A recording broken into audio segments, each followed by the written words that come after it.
ended the year with a 6-3 record and an ERA just over 3 at 3.09 as the 1-2 pitch, or rather the 2-1 pitch misses high and inside, and the count now 3-1 on Alex McKenna.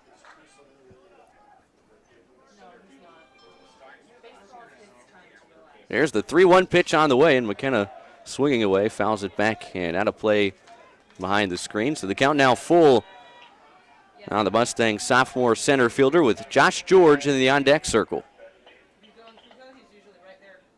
3 balls and 2 strikes. Here's the payoff pitch on the way, and it's a fastball just low, ball 4. So McKenna walks for a 10th time this season. He's aboard to lead things off here in the home half of the first. And the batter will be Josh George.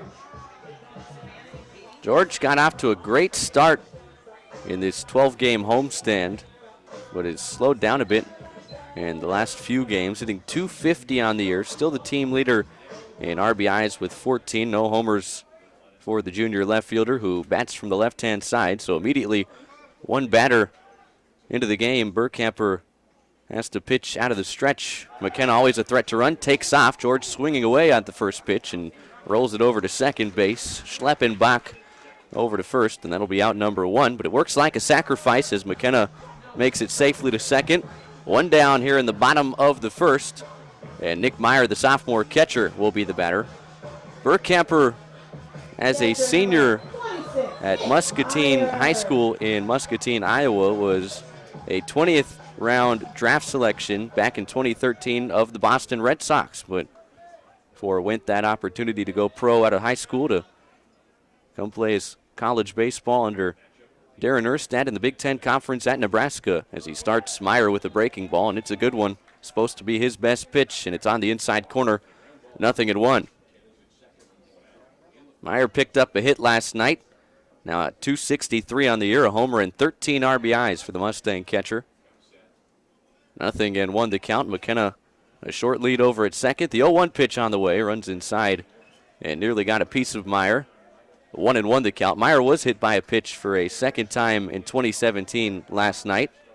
That came against the Nebraska starter, Jake Hoense, who did a nice job and picked up the win for the Huskers in last night's series opener. There's the 1-1 pitch on the way, and it's chopped towards the left side of the infield. Fielded by Altavilla. His throw to first base in plenty of time. McKenna had to stay put as that one was chopped right in front of him. So 2 down in the inning. An unproductive out as Meyer grounds out to the left side of the infield.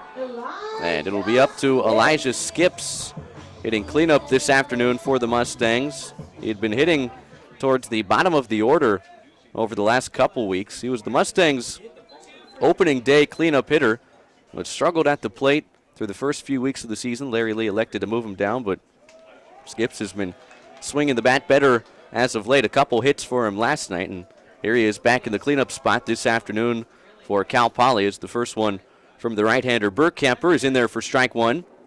Skips, the left-handed junior, with McKenna at second and 2 down here in the bottom of the first. No score between the Mustangs and Huskers as the 0-1 pitch is in the dirt. Stopped by the catcher, Jesse Wilkening, the sophomore, behind the plate again for Nebraska this afternoon. 1-1 the count. Skips now hitting .237 on the year, a homer and 6 RBIs. A ball and a strike. Burkhamper checks the runner at second. And here's the 1-1 pitch on the way. Fastball just off the plate. Not a bad spot there on 1-1, but the senior right-hander falls behind. 2 balls and 1 strike on Elijah Skips. Skips, a junior college transfer from Cypress down in Southern California, where he hit .333 a season ago with 8 homers and 35 runs batted in. 2-1 pitch, breaking ball. Skips able to hold up on the check swing. And the count now at 3 balls and 1 strike. If Elijah can reach here with 2 outs in the home half of the first, Kyle Marincons is waiting in the on-deck circle. Alex McKenna, the runner at second. 2 down, bottom of the first. Here comes the 3-1 to Skips, and it's on the outside corner. The count runs full, 3 balls and 2 strikes.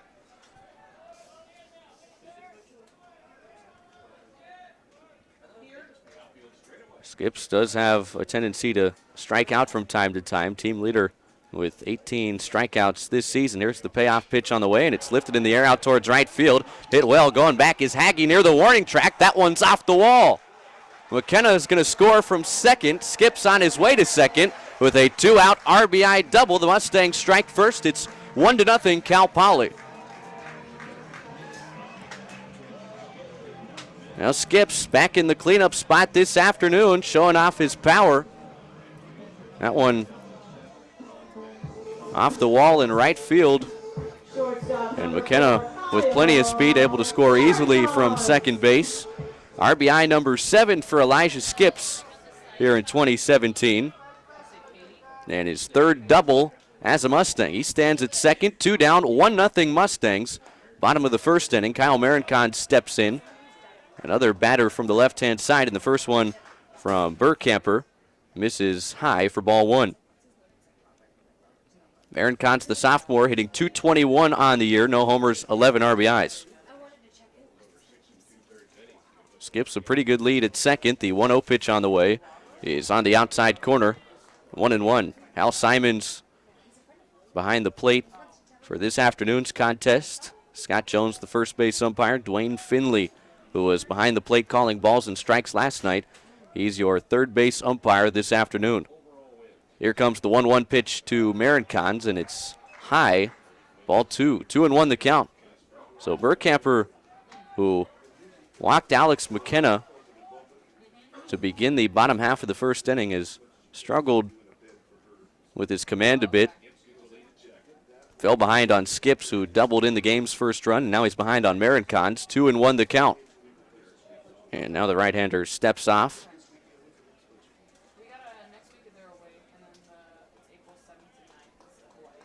1-0 Cal Poly, bottom of the first inning. Elijah Skips, the runner at second base, 2 down.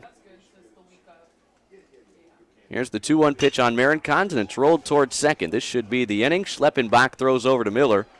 And that'll do it for Cal Poly here in the home half of the first. But the Mustangs able to strike first, courtesy of an Elijah Skips RBI double off the wall out in right field as we head to the top of the second inning. Cal Poly 1, Nebraska nothing. You're listening to Mustangs baseball from Learfield.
Top of the second inning is brought to you by San Luis Sports Therapy. Get the treatment you need with the care you deserve. San Luis Sports Therapy, quality care for a better quality of life. For more information, visit San Luis Sports Therapy at slsportstherapy.com. That's slsportstherapy.com. The Mustangs striking first in the home half of the first, courtesy of an Elijah Skips RBI double off the wall in right field. 1-0 Cal Poly as we get going in the top of the second. Schreiber, Miller, and Alvarado, middle of the Husker order, due up against Spencer Howard, who struck out the side in the top of the first inning. First one on Schreiber, cut on and missed. Next one, a check swing. Hal Simons, home plate umpire, says he went around, and it's quickly 0-2. Schreiber, the junior, hitting .342 on the year, 2 homers, 17 RBIs. Here's the 0-2 pitch from Howard, and it's a fastball that misses outside. 1-2 the count. Howard now 29 strikeouts on the year, just 4 walks. So not a guy that's going to mess around a whole lot out there on the mound. Check swing on the 1-2, appeal down to first base. And Scott Jones says that Schreiber was able to hold up there. So the count now even at 2 balls and 2 strikes. Schreiber, a 1-for-4 night last night, scored a run as the 2-2 pitch is between the wickets of Meyer and to the backstop. So Howard, who jumped ahead 0-2, has missed with 3 in a row, and the count now full on the Nebraska designated hitter. Ben Miller, the senior first baseman, in the on-deck circle. Here's the payoff pitch on the way, and it's lifted in the air out towards right center field. Beasley moving over, and he'll drop the baseball. Unable to catch it, overran it, and Schreiber's on his way to second to lead off the top of the second inning. Now that ought to be an error against the Mustang true freshman right fielder who had been getting the majority of his playing time over the last few weeks at second base, but with the injury to Michael Sanderson, Larry Lee having to switch some things up defensively, and Bradley Beasley had that one go in and out of his glove in right center field, and Schreiber is aboard on the error to lead off the top of the second. He stands at second base, nobody out, and here's the dangerous Ben Miller.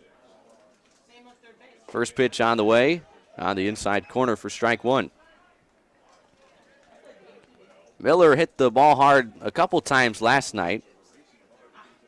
Had an RBI double in the top of the 6th inning in the 3-2 win for Nebraska an evening ago. A 1 pitch on the way, and Miller lines one foul down the left field side. So Howard jumps ahead quickly, 0-2 the count. Miller, a selection of the Pittsburgh Pirates in last spring's MLB draft, but forewent the opportunity to go pro after his junior year at Nebraska to come on back for his senior season under Darren Erstad and the Huskers. Here's the 0-2 pitch on the way, and it's a fastball that just misses low, a ball and 2 strikes. And Miller's gotten off to a fairly slow start this season, just 156 for the senior at the plate. A homer and 3 RBIs. Knocked in his 3rd run of the year last night when he hit an RBI double to right center field. Schreiber, who reached on the Beasley error, stands at second with nobody out here in the top of the second inning. The Mustangs with a 1-0 lead over Nebraska. The ball and 2 strikes. Howard comes set at the belt. The 1-2 pitch on the way is rolled just foul down the first base side. Al Simons, the home plate umpire, making that call. As the first base umpire, Scott Jones, stands in between first and second base at the moment with Schreiber, the runner, over there at second base. So the count remains at a ball and 2 strikes on the senior first baseman, Ben Miller. Miller hitting the cleanup spot last night, hitting in the 5-hole here this afternoon. The 1-2 pitch, fastball inside. And the count now even at 2 balls and 2 strikes. Miller was also a 3rd-team All-Big Ten selection in 2016. Huskers went to a regional last year in Clemson. Here's the 2-2 pitch on the way, and it's fouled straight back to the screen. So Miller continues to fight off pitches here with 2 strikes. The count remains even at 2 balls and 2 strikes. Product of West Des Moines Valley in Iowa. That's where he went to high school. And he's a big boy, 6'4", 275. A 2-ball, 2-strike count. Here's the next one from Howard, and it's a good breaking pitch, but Miller able to lay off of it. So the count now runs full. 3 balls and 2 strikes. And Howard, after striking out the side in the top half of the first inning, has really had to labor to the first 2 batters he's faced here in the second. Back-to-back full counts. 3-2 on Miller. Howard checks second. Here's the payoff pitch, and it's low. Ball 4. So Spencer issues the walk. That'll set up the ground ball double play possibility. But the first 2 have reached for the Huskers here in the second. And the batter will be the left fielder, Luis Alvarado. Alvarado starting in left field for a second consecutive contest in this 4-game set. Junior from Salinas in Puerto Rico. At a high school in 2014. Was drafted by the Boston Red Sox in the 33rd round as the first one in the dirt. Meyer, a quick throw back to second, and just getting his hand back in there is Schreiber. Now Meyer, a season ago, the Big West Freshman Field Player of the Year. He's already thrown out 7 would-be base stealers here in 2017, and he nearly picked off Schreiber down at second base that time, but the junior just able to get his hand back in there, and the first one to Alvarado missed. 1-0 the count. Corners playing in, anticipating a potential bunt from the junior left fielder. Toss back to second, and it goes off the leg of Schreiber, and Karams in a shallow left field. Schreiber will be stopped at third base. Miller moves up 90 feet to second, and another defensive miscue by the Mustangs. That'll be the second error here in the top of the second inning, and now the Huskers have 2 in scoring position with nobody out. So it was the miscues last night that led to a couple Husker runs in the top of the first inning. And now Nebraska really threatening with Schreiber at third and Miller at second and nobody out. And for whatever reason, Elijah Skip's still playing in on the grass as the first one, or rather the second pitch on Alvarado is popped in the air, fouling out of play. The count now evened up at a ball and a strike. Alvarado, the junior, hitting .270 on the year. No homers, 7 RBIs. Picked up the save, his second of the year. He's a two-way player for the Huskers. Last night in the 3-2 Nebraska win is a good breaking ball there from Howard. And he jumps ahead of Alvarado. Ball and 2 strikes. Jesse Wilkening, the catcher, stands in the on-deck circle. There's the 1-2 pitch from Howard, and it's chopped on the ground foul. Down the third base side. The count will remain at a ball and 2 strikes. Schreiber began the inning with a fly ball to right field that Bradley Beasley dropped. He advanced to second on the error. Miller walked in a long at-bat after Schreiber reached on the error, and a throwing error on the third-year sophomore right-hander on a pickoff toss back to second base that caromed into shallow left field. Allowed both base runners to move up 90 feet. So 2 in scoring position here for the Huskers. Still a ball and 2 strikes on Luis Alvarado. Batting from the right-hand side. Here's the 1-2 again from Howard, and it's another foul ball, this time back to the screen. And the junior continues to fight off pitches here with the count at a ball and 2 strikes.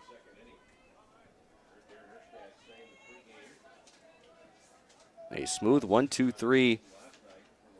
Top half of the first for Howard, who struck out the side, but things haven't been easy here in the second. Still looking for the first out. Here's the 1-2 pitch on the way, and it's tapped foul at the plate. So Howard will have to throw another one here to Alvarado with the count still at a ball and 2 strikes. Schreiber at third, Miller at second, 1-0 Mustangs, but the Huskers threatening in the second inning. A ball and 2 strikes. Here's the pitch again from Howard, and it's lifted in the air out towards center. McKenna moving back. He'll make the catch. Schreiber will tag up from third base and come in to score to tie the game at 1. So Alvarado delivers with a sacrifice fly. First out of the inning, 8th RBI of 2017 for the junior.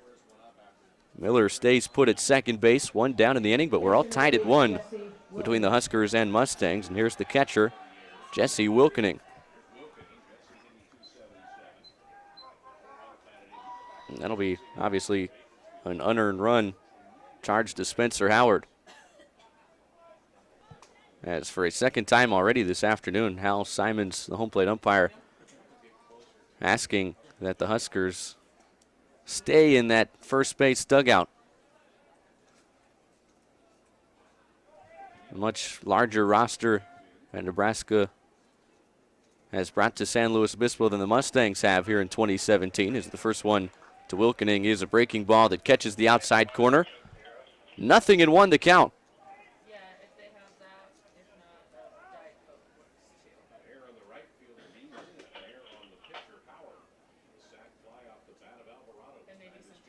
Miller, the runner at second. The 0-1 pitch on the way, and it's a pitch that misses off the plate. 1-1 the count. Huskers have tied the game here in the top of the second and have yet to collect a hit here this afternoon against the right-hander Howard. 2 Mustang errors have led to Nebraska's first run of the contest as the 1-1 pitch is foul-tipped into the mitt of the catcher Meyer. And Howard jumps ahead of Wilkening. A ball and 2 strikes.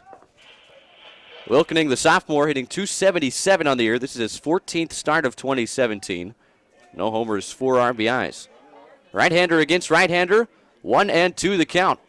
Here's the next pitch on the way, and it's fouled back to the screen. The Huskers making a lot of contact, something they didn't do at all against Howard in the first inning when the right-hander struck out the side. A lot of foul balls here in the top half of the second inning. He's really had to labor out there. 1 on, 1 out, and a 1-1 ball game. A ball and 2 strikes on Wilkening. Here's the 1-2 again, and it's a breaking ball. It misses low. 2 balls and 2 strikes. Nebraska preseason pick to finish 3rd in the Big Ten Conference. Maryland, the preseason favorite to win the Big Ten. And right behind them, the Wolverines of Michigan, who came to San Luis Obispo for a 3-game series a season ago. As the 2-2 pitch, fastball, got him looking on the outside corner. 4th strikeout for Howard, and a big second out for the third-year sophomore here in the top of the second inning. Second baseman, number 6, Jake Schleppenbach. So 2 down in the inning. Ben Miller, who reached on a walk, still over there at second base. And now we'll have a visit to the mound as Jake Schleppenbach, the senior second baseman, is getting set to stand in.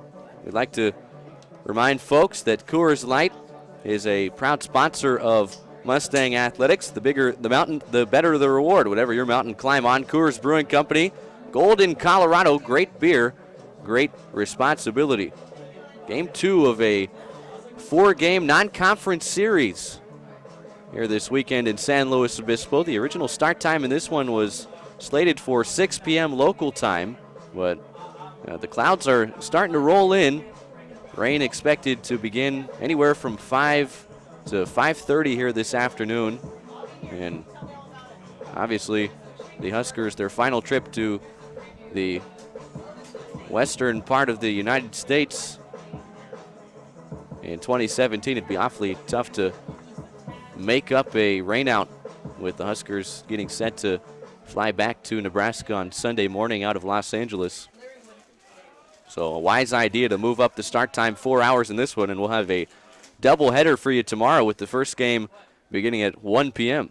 Meeting at the mound over, Schleppenbach standing in, $189 at the plate this season, his 17th start as he takes the first one from Howard low and outside.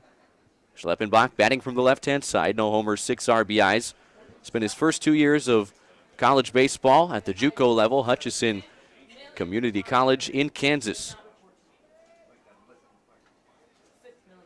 There's the 1-0 pitch on the way, and it's a swing and a miss.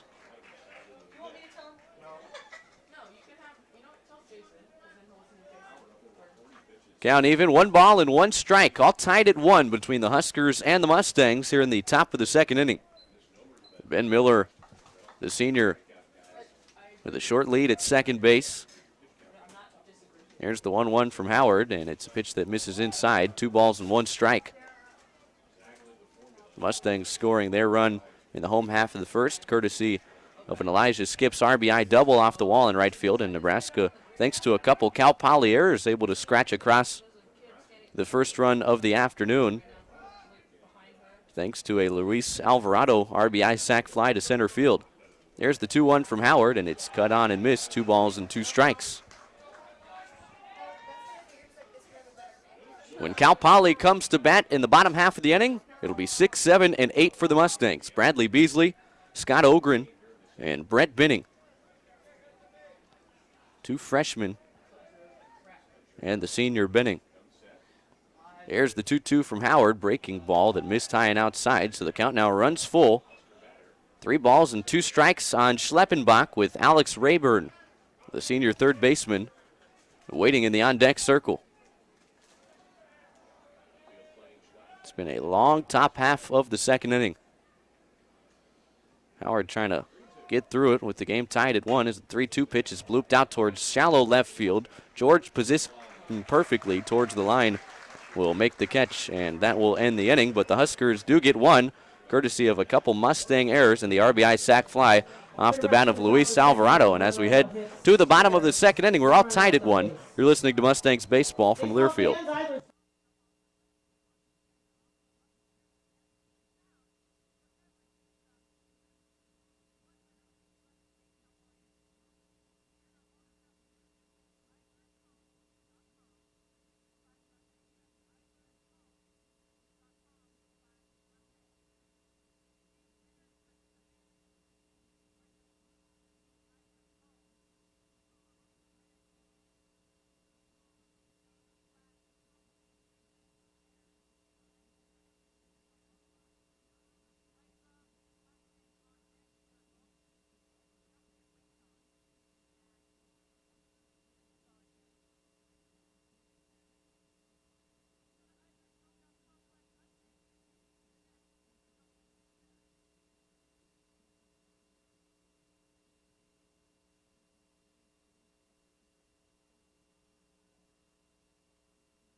A 1-1 ball game as we get going in the bottom of the second inning. The Cornhuskers of Nebraska and the Mustangs of Cal Poly playing Game 2 of a 4-game non-conference series this weekend at Baggett Stadium in San Luis Obispo, California. Chris Sylvester here with you. So happy to have you alongside Friday afternoon baseball, something you don't get a whole lot here at Baggett Stadium.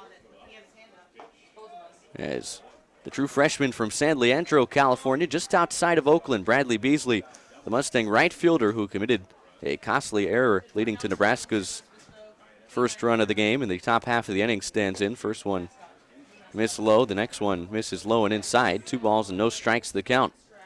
Beasley moving down in the order this afternoon, hit second last night and hitting 6th here in Game 2 of the 4-game set. As the 2-0 pitch is fouled back to the screen, 2-1 the count. Beasley hitting .230 on the year. No homers, 2 RBIs. 2-1 pitch on the way is popped up left field. Alvarado taking a few steps back, circling under, will make the catch. And that'll be the first out here in the second inning. Dignity Health and French Hospital Medical Centers are the official healthcare providers for Cal Poly Athletics. Be sure to visit Dignity Health and French Hospital Medical Center all across the central coast of the Golden State, California, the official healthcare provider of Mustang Athletics. Hello, human kindness. Go Mustangs. Scott Ogren, true freshman from Valencia, stands in. He's the DH once again for the Mustangs this afternoon. First one from Burkamper is a breaking ball that catches the outside corner. 0-1. Burkamper comes right back with the off-speed pitch and missed with that one outside. 1-1 the count. Ogren starting to get it going at the plate. This is his 13th start of the year. Just 190, but a few hits in his last 2 starts as he chops this one to shortstop. Fielding is Altavilla, the throw over to first base. And plenty of time to get Ogren. And 2 quick outs here in the home half of the second. 6-3 on the putout. Ogren is retired for out number 2, and Brett Binning will be the batter. This is just Binning's 8th start of the year. Senior getting the start at second base this afternoon, batting from the right-hand side. The first one from Burkamper misses low, 1-0 the count. Binning off to a rough start at the plate here in 2017, just 3 for 23, no homers and an RBI. Here's the 1-0 pitch from Burkamper. Fastball that catches the inside corner. 1-1 the count.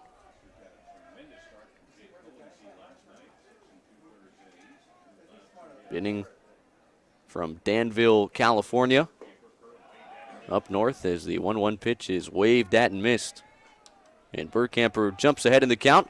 A ball and 2 strikes went to Monte Vista High School up in Northern California.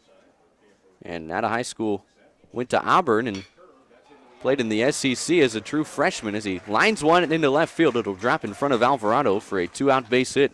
So Binning aboard with his 4th hit of 2017, and the Mustangs have a 2-out base runner here in the home half of the 2nd inning. And Jack Kuzma, the true freshman from Minnetonka, Minnesota, will be the batter. Kuzma getting a 2nd straight start at third base. Michael Sanderson, the everyday third baseman, the senior, injured himself yesterday afternoon in preparation for last night's ball game in batting practice. Looked like a leg injury, and word is that Sanderson will not play at all this weekend against Nebraska. Mustangs hoping to have him back Tuesday on the road at Fresno State, if not by Friday in the Big West Conference opener on the road at UC Irvine.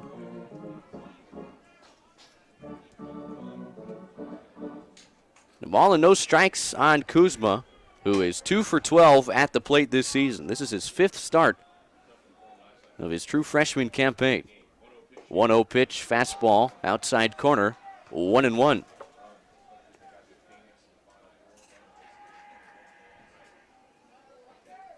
A 1-1 ball game here in the bottom of the 2nd inning. Brett Binning, the runner over at first, short lead for the senior. Here's the 1-1 pitch on the way, and it's a fastball that missed inside. 2 balls and a strike on Kuzma. Kuzma went to Minnetonka High School in Minnetonka, Minnesota. Hit .365 as a senior last season. 2-1 pitch, catches the outside corner. And the count now evened up at 2 balls and 2 strikes.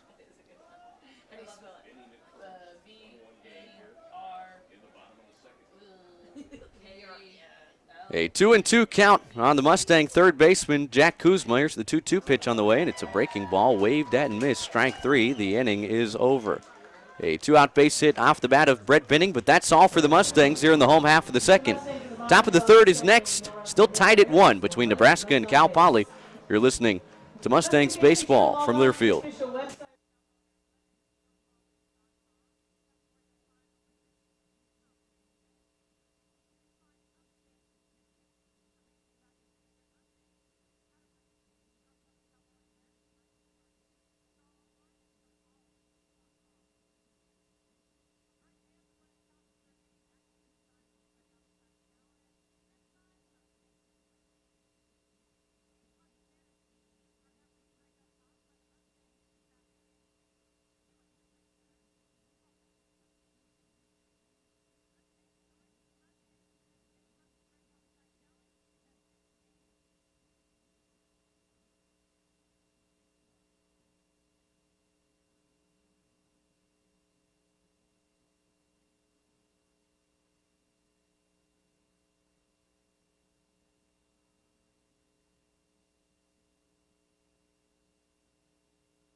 Friday afternoon baseball here at Baggett Stadium. The Mustangs and Huskers tied at 1 as we head to the top of the 3rd inning. Spencer Howard, after having to really labor in the top half of the 2nd, back out there for a 3rd inning of work, and first pitch swinging. A fly ball out to the Mustang center fielder Alex McKenna results in out number 1. Alex Rayburn, the 3rd baseman, swinging at the first pitch he saw here in San Luis Obispo. His first at-bat of the weekend series, and a fly out to center. So 1 pitch, 1 out to begin the top half of the 3rd inning. And back to the top of the order, Mojo Haggie will step in. Haggie, a strikeout victim in his only at-bat, leading off the ball game back in the 1st inning. True freshman takes the first one from Howard on the outside corner for strike 1. Haggie stands in at just 5'7", as the 0-1 pitch is a breaking ball that misses low. 1-1 the count. But he's been awfully impressive, one of the better freshmen at the plate this season in the Big Ten Conference. Came in with a .344 batting average as he shows bunt and pulls back to take the next one low And inside, 2 balls and 1 strike.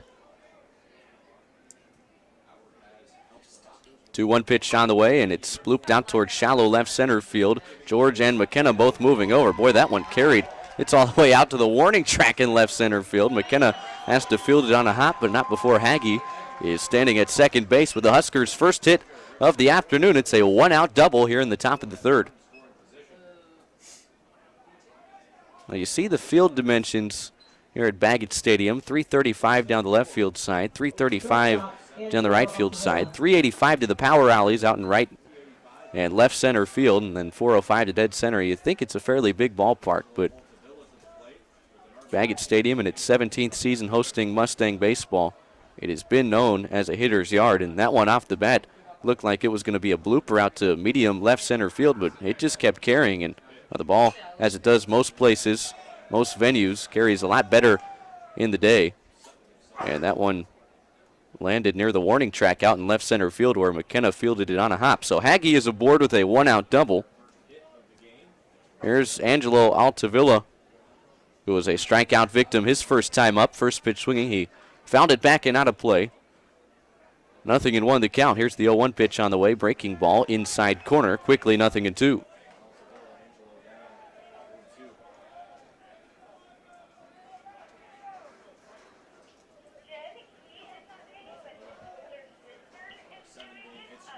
Nothing and 2 the count. Short lead for Hagge at second. Here's the 0-2 pitch on the way, and it's lined into right field for a base hit. Hagge, who can fly around the base paths, is held up at third. Back-to-back hits for Nebraska here with 1 down in the top of the third inning. Altavilla aboard with the 1-out single. And now the Huskers have him on the corners with 1 out. And here's the junior center fielder, Jake Myers.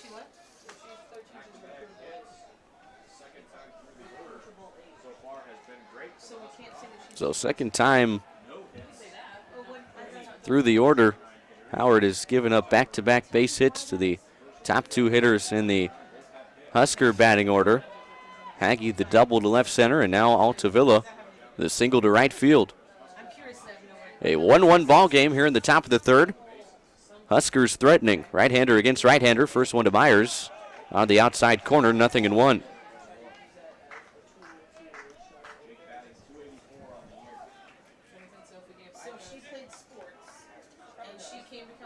Myers 0 for 1, a strikeout victim, and his only at-bat back in the first inning. Howard struck out the side in the first inning, but things have not been easy since then.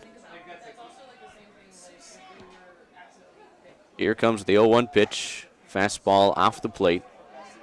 1-1 the count. Myers, the native of Omaha, Nebraska, went to Westside High School. Third-team preseason All-American before the start of the 2017 year. Over a month ago as the 1-1 pitch is lined foul down the right field side next to the Husker first base dugout. So Howard jumps ahead of Myers here. The ball in 2 strikes.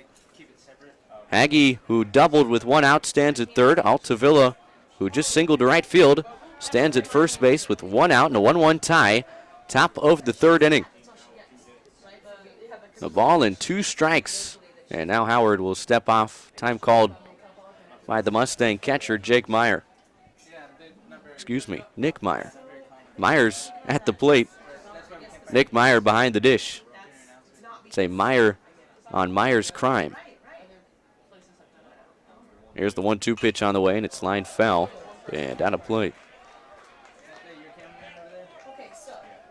So Myers stays alive, a ball in 2 strikes. Last year, Myers, a third-team All-Big Ten selection, led the team with a .326 batting average, came in hitting .288 this year. Here's the 1-2 pitch on the way, and it's a fastball off the plate, 2 balls and 2 strikes. And Myers also serves as a left-hand pitcher for Nebraska. Had an ERA of 1.42. So he can do both very effectively. Fake to third, fake to first. The old fake pickoff move that is now illegal at the professional level, but still legal here at the collegiate level. 2 balls and 2 strikes on Myers. Here's the next one from Howard, and it's popped up foul territory. Skips over near the Husker dugout, will not make the catch. He dropped it. He caught one almost in the identical spot where he should have caught that one just now, last night in the series opener. And that will likely be the 3rd Mustang error of the afternoon, you'd have to think. Maybe not, but that was certainly a play that Skips should have made, and that should have been the 2nd out of the inning. But instead, Myers stays alive at the plate with the count even at 2 balls and 2 strikes. Huskers have him at the corners with 1 down here in the top of the 3rd. Right-hander against right-hander.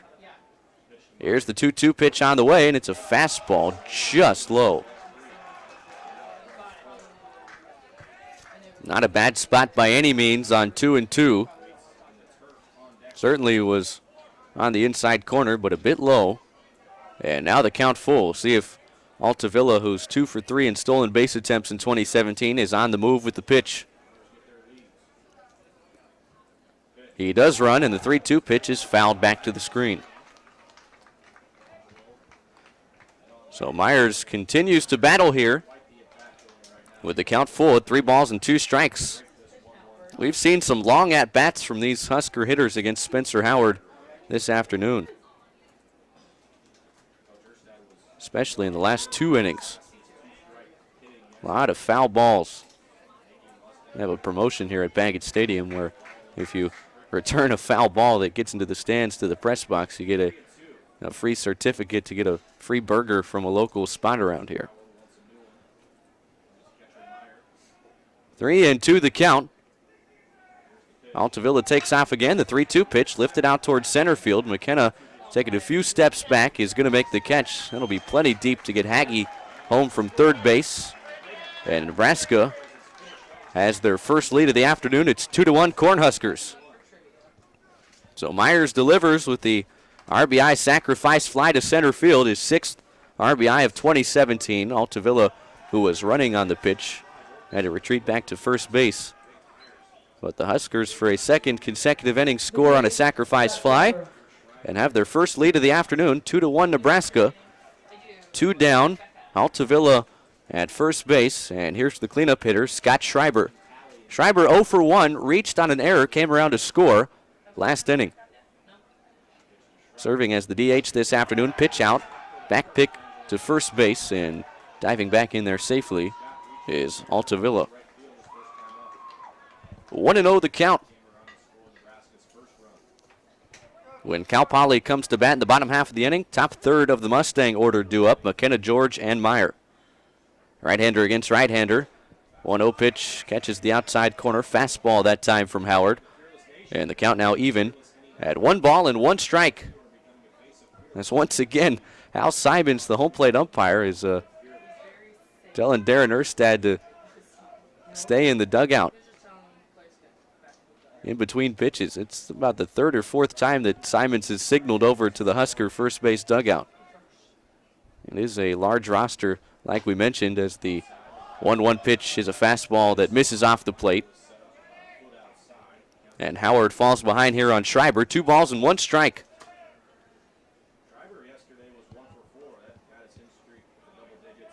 Short lead over at first for Altavilla.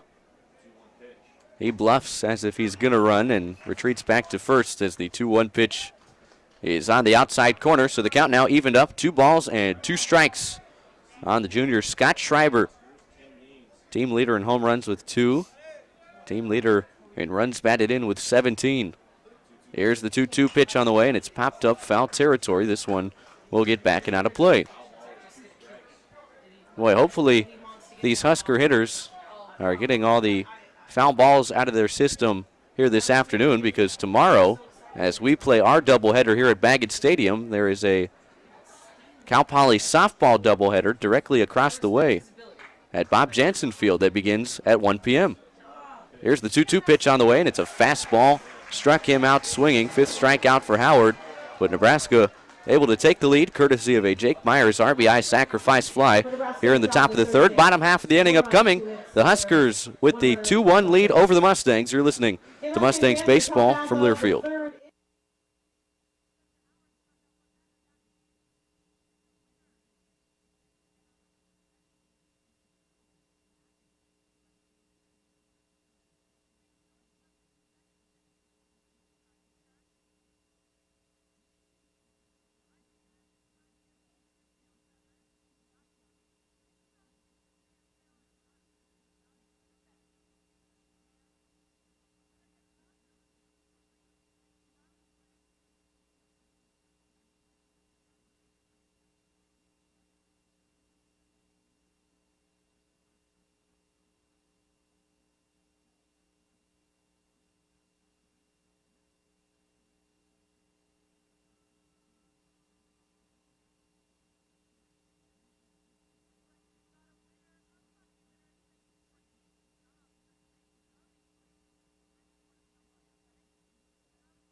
Bottom of the 3rd inning brought to you by Ferguson. Have a water heater emergency? We can help any day, anytime. Go to Ferguson.com to find the location closest to you. Top 3rd of the Mustang batting order due up here in the home half of the 3rd inning. Nebraska has taken a 2-1 lead with a run in the 2nd and a run in the 3rd. A couple sacrifice flies, one off the bat of Luis Alvarado and the other off the bat of Jake Myers. As Derek Burkamper, the senior right-hander, is out there for a 3rd inning of work, and the first one to McKenna is low and inside for ball 1. McKenna, in his first plate appearance, leading off the bottom of the 1st inning, drew a walk and came around to score on the Skips RBI double. 1-0 pitch on the way is lined down the left field side and foul. Into the corner, 1-1 the count.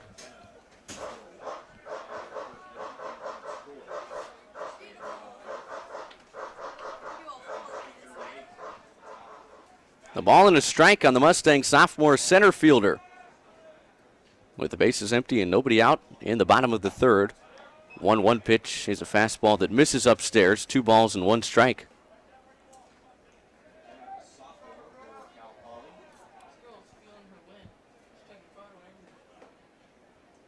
Here's the 2-1 pitch on the way. Fastball missed low. And Burkamper has fallen behind here on McKenna. 3 balls and 1 strike. Josh George in the on-deck circle. There comes the 3-1 pitch to the Mustang center fielder, and it's way outside, ball 4. So McKenna draws his 2nd walk of the afternoon. He's aboard to begin the 3rd. And the batter will be the junior left fielder, Josh George. McKenna's 11th walk that he's drawn here in 2017, and always dangerous on the base paths, tied for the team lead in stolen bases with Josh George at the plate. Both have 6, and McKenna has only been caught stealing twice this season.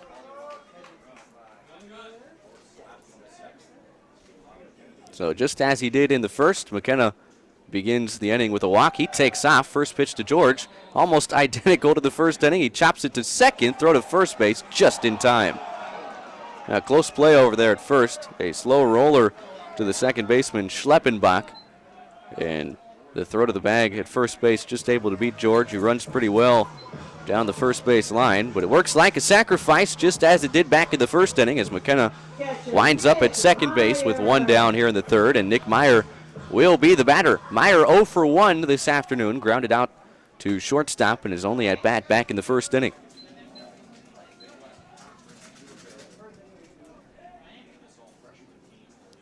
Right-hander against right-hander. The first pitch on Meyer is a breaking ball that misses off the plate.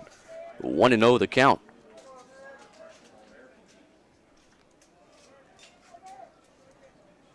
Meyer, as a freshman last year, hit .301. Arguably the best freshman in the Big West Conference a season ago, is another breaking ball from the right-hander Burkamper, and it misses again. So 2 balls and no strikes on the Mustang sophomore catcher, Nick Meyer.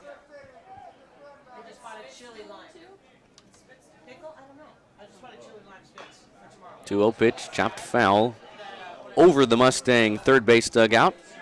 And a couple rows deep into the seats near Kruko's clubhouse here at Baggett Stadium. 2 balls and a strike on Nick Meyer.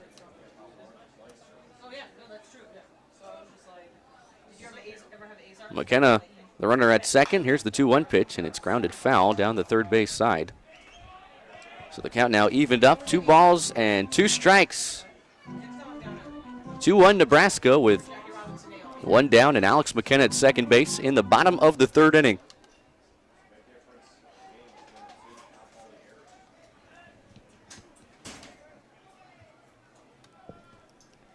A 2-ball, 2-strike count on Nick Meyer. There's the 2-2 pitch on the way, and it's a ground ball sharply hit towards third through the wickets of Rayburn over there. He's going to throw to third base, and the pitcher Burkamp recovering, not going to be able to get there in time. McKenna slides in safely. Everybody's safe. The Mustangs have him at the corners with 1 out here in the bottom of the third, and up steps the cleanup hitter Elijah Skips. So Meyer hit that one extremely hard to the senior third baseman Alex Rayburn, and it kicked off the back of his left cleat and went through his legs. Didn't carry him too far away from him into foul territory behind the bag at third base, and McKenna, the runner at second base, was obviously not going to move if Rayburn fielded that one cleanly, but he was unable to, and McKenna got a late break towards third. Burkamper, the pitcher, came all the way from the mound to cover, and it was a close play over at third base, but McKenna head first, able to dive in there safely. It'll be an error issued to Rayburn. First Husker error of the afternoon. And the Mustangs, who trail 2-1 at the moment, threatening here with runners at the corners and 1 down. Here's Elijah Skips, first pitch swinging, softly hit towards third base. That'll get the run home. Rayburn fields, throws to first. It's in time. But Skips has his second RBI of the afternoon, an RBI ground out off the bat of the junior first baseman, and we're all tied at 2. So not exactly the RBI double off the wall in right field that Skips had in his first at-bat back in the first inning, but Cal Poly, a team that struggled to score runs at times in 2017, they'll certainly take that. The RBI ground out off the bat of Skips, his 8th RBI of the season, second of the afternoon, to tie the game at 2 with 2 outs here in the home half of the third. Meyer moved up 90 feet to second. Here's Marincons batting from the left-hand side. He takes the first one from Burkamper on the inside corner for strike 1.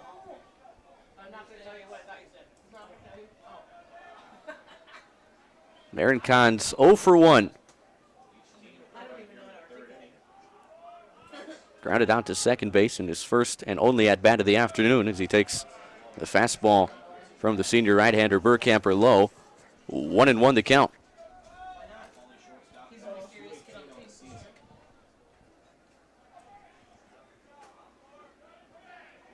So both teams here in a 2-2 tie in the bottom of the third have scored an unearned run. Mustangs committed 2 errors in the top of the second, leading to Nebraska's first run of the afternoon, and a costly error committed by the senior third baseman Alex Rayburn of Nebraska, leading to the Mustangs' second run of the afternoon here in the home half of the third. A 1-1 count on Kyle Marincons. Here's the next pitch on the way, and way ahead of the breaking ball that time. He was fooled. A ball and 2 strikes. Boy, Marincons was sitting dead red that time, and he got the big bender from Burkamper and was way ahead of it. So the count now, a ball and 2 strikes. Next pitch on the way. Breaking ball cut on and miss. Gets away from the catcher Wilkening. He'll have to fire down to Miller at first base to complete the strikeout. And he does for the final out of the inning. But the Mustangs able to tie the game at 2, courtesy of an Elijah Skips RBI groundout. And as we head to the fourth, all tied at 2 between Cal Poly and Nebraska. You're listening to Mustangs Baseball from Learfield.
A 2-2 ball game as we head to the top of the fourth inning. The Huskers and Mustangs. Friday afternoon baseball here at Baggett Stadium. Chris Sylvester here with you. I'd like to remind you that today's game is being brought to you by More Office Solutions, Milestone Tavern, Digital West, Ferguson, and the Martha Olson Fernandez Foundation. Fighting for a cure. Miller, Alvarado, and Wilkening, 5, 6, and 7 for the Huskers against Spencer Howard in the fourth. First one from the right-hander is on the outside corner for strike one. Miller, in his first plate appearance, drew a walk. Next pitch on the way is popped in the air, foul, and out of play, so Howard jumps ahead quickly, 0-2 the count. Huskers have 2 runs on 2 hits and 1 error. The Mustangs with 2 runs on 2 hits and 2 errors here in the top of the fourth. That was Howard's 71st pitch of the afternoon. He's really had to labor since striking out the side in the first inning as Miller bloops one over the head of the shortstop Kyle Marincons into left field for a leadoff base hit here in the fourth inning. So the senior is aboard with a single. And Luis Alvarado will be the next batter for Nebraska. So Miller aboard for a second time here this afternoon. Now 1 for 1 with a single and a walk. And Alvarado stands in. Batting from the right-hand side, the native of Puerto Rico. Takes the first one from the right-hander Howard. Low, 1-0 the count. Next pitch on the way is a fastball swung on and missed at, 1-1 the count. Alvarado in his first plate appearance, a sacrifice fly to center field back in the top of the second inning. It was his 8th run batted in 2017. Short lead over at first for Miller, who's not a threat to run as the 1-1 pitch catches the outside corner. So now the count at a ball and 2 strikes. We talked about Miller's large frame earlier this afternoon, 6'4", 275. 1-2 on Alvarado. 1-2 pitch on the way is popped in the air, foul, and out of play. So the count remains at a ball and 2 strikes.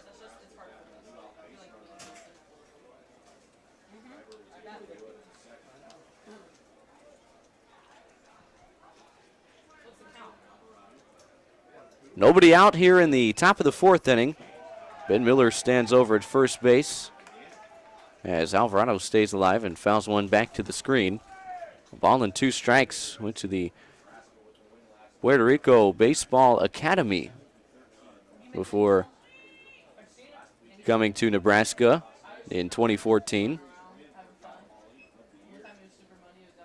Was ranked as the number 3 high school player in Puerto Rico in 2014 by perfect game as the 1-2 pitch is waved at and missed. Another strikeout for Spencer Howard. That's his 6th of the afternoon, and a big first out for the third-year sophomore here in the top of the fourth as Alvarado goes down swinging. And now Jesse Wilkening, the sophomore catcher, will bat.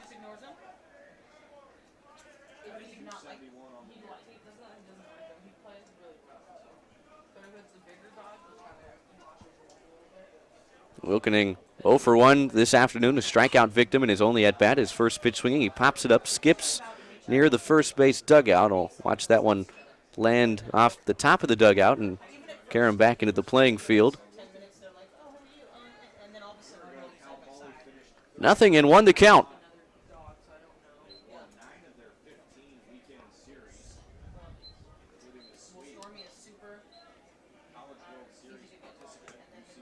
Wilkening, the sophomore from Cedar Lake in Indiana. Went to Hanover Central High School. As Howard steps off the mound and looks Miller, who's dancing around over there at first base, back to the bag. Skips, standing right behind him, not holding on the runner. As the 0-1 pitch is in there at the knees. Quickly, 0-2. Wilkening, another Husker that was drafted out of high school in 2015 was taken by the Arizona Diamondbacks in the 28th round. 0-2 pitch off the end of the bat, popped up right side of the infield. Binning calling for it, and he'll make the catch for the second out of the inning. So Wilkening retired for a second time this afternoon. 2 outs here in the fourth. Miller still over at first base. And now the second baseman, the senior Jake Schleppenbach. He'll be the batter.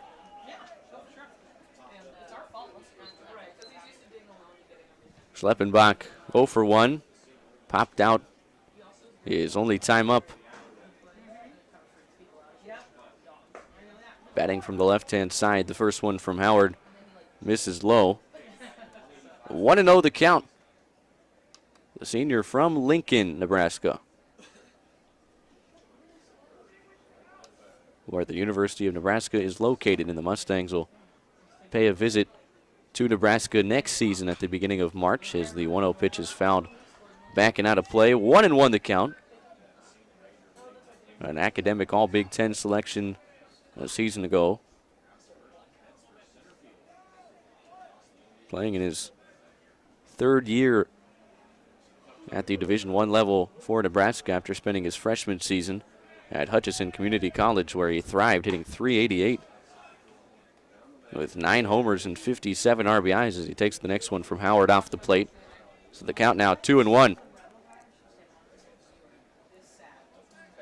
Schleppenbach struggled at the plate last year, hit just .220 with no homers and 18 RBIs, but had a nice sophomore season, hit .300 as he collected 57 hits in 2015 as the 2-1 pitch is popped in the air foul and out of play. So the count now evened up at 2 balls and 2 strikes. Cal Poly will send 6, 7, and 8 to the plate in the bottom half of the inning. Beasley, Ogren, and Binning. Miller takes off. 2-2 pitch is in there. Strike 3. Got him looking, and that will end the inning. And it's a good thing that was a called strike because Miller would have been safe at second base as that throw sailed into shallow center field. It's another strikeout for Spencer Howard, his 7th of the afternoon, as Nebraska is unable to score here in the top of the 4th. Bottom half of the inning upcoming. This is Mustangs baseball from Learfield.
There has been a change in the official scoring on Elijah Skip's dropped catch in foul territory back in the top of the 3rd inning that was originally not ruled an error has been changed to an error, which means that both runs allowed by Spencer Howard are unearned. So it's the third Mustang. It was the 3rd Mustang error of the afternoon, and it resulted, or at least affected, what Nebraska did in the top half of that 3rd inning, scoring their 2nd run of the contest. So no earned runs allowed by Spencer Howard through 4 innings of work now. Both runs unearned. As Bradley Beasley leads off the home half of the 4th inning. First one is in there for a strike. Next pitch is a line drive past the outstretched glove of Rayburn into left field for a leadoff base hit.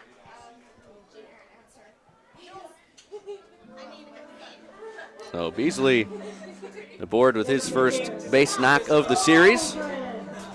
And Scott Ogren will bat.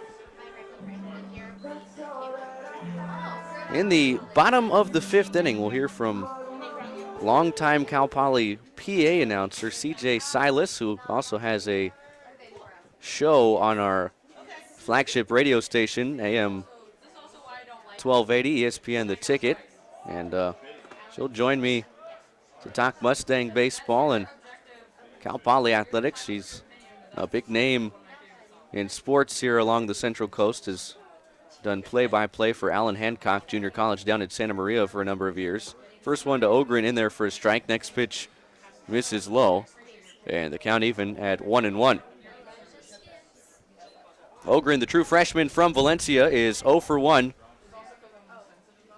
this afternoon. Had a pair of hits, including an RBI base hit in last night's 3-2 loss. Toss over to first base. Beasley dives back in there safely.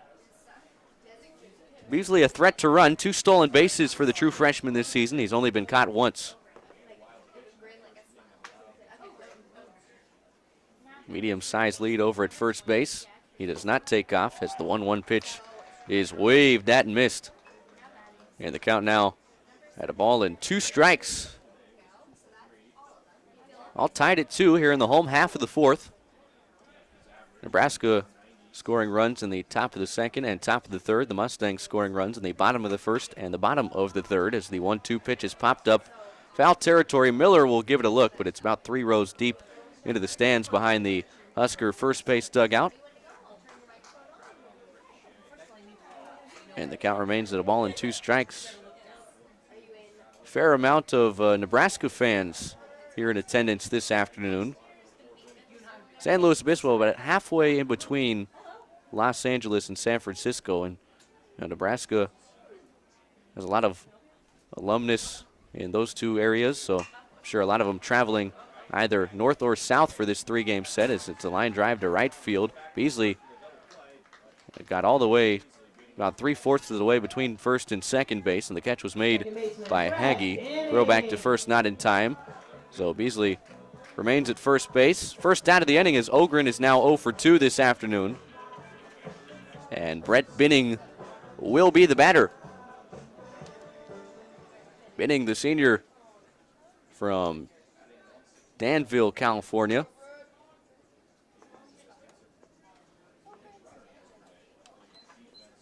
One for 1, singled to left field his only time up. Toss over to first. Beasley dives back in there safely.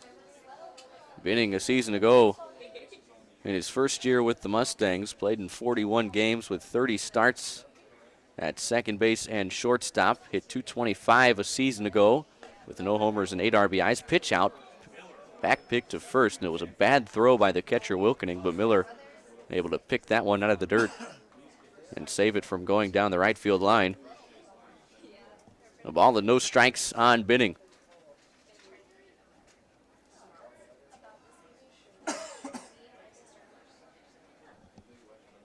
One on, one out. Another toss over to first, and Beasley is out.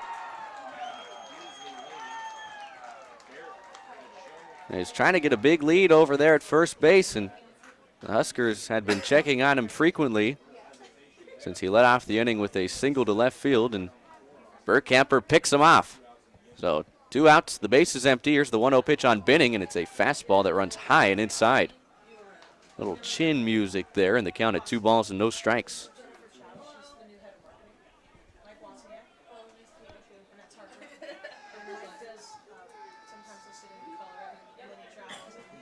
Two 2-0 the count on Brett Binning. Here's the 2-0 pitch on the way. Fastball just missed. 3 balls and no strikes. If Binning can reach here with 2 down in the 4th, Jack Kuzma, the true freshman, waits in the on-deck circle.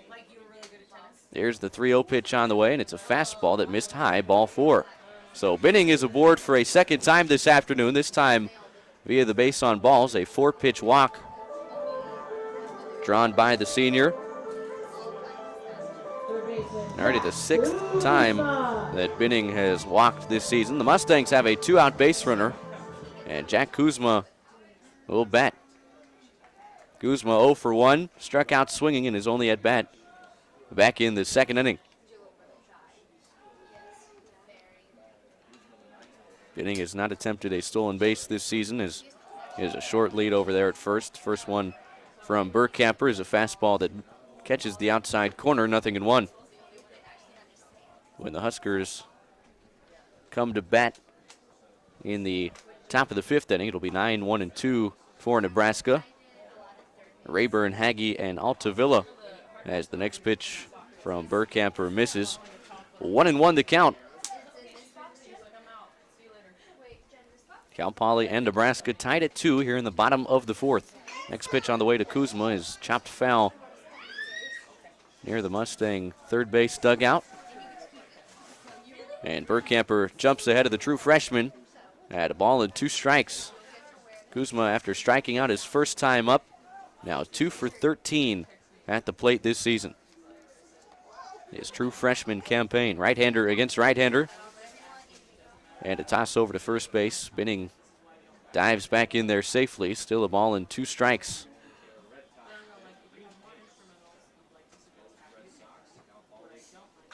One and 2 the count on Jack Kuzma. Burkhamper comes set at the letters. And here's the 1-2 pitch on the way, and it's lined down the left field side. Chasing is Alvarado. That's a fair ball.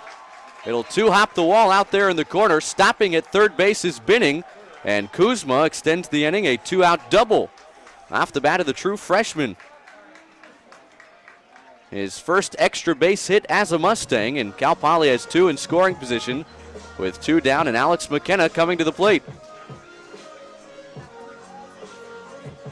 So Kuzma behind in the count at 1-2. It's ahead of the breaking ball from the right-hander Burkhamper, and able to sneak that one into the corner in left field. Took a couple of hops before hitting off the bottom of the wall. And Binning now at third base. Kuzma at second, his 3rd hit of the year, and a base hit here. Could plate a couple for the Mustangs with 2 outs in the home half of the fourth as McKenna takes the first one from Burkhamper in there for strike 1. Alex has walked in both plate appearances this afternoon, and he's scored both runs. 0-1 pitch on the way. Foul tipped at the plate. And Burkhamper has jumped way ahead of the sophomore here. 0-2 the count. That Kuzma double, the 4th Mustang hit of the afternoon.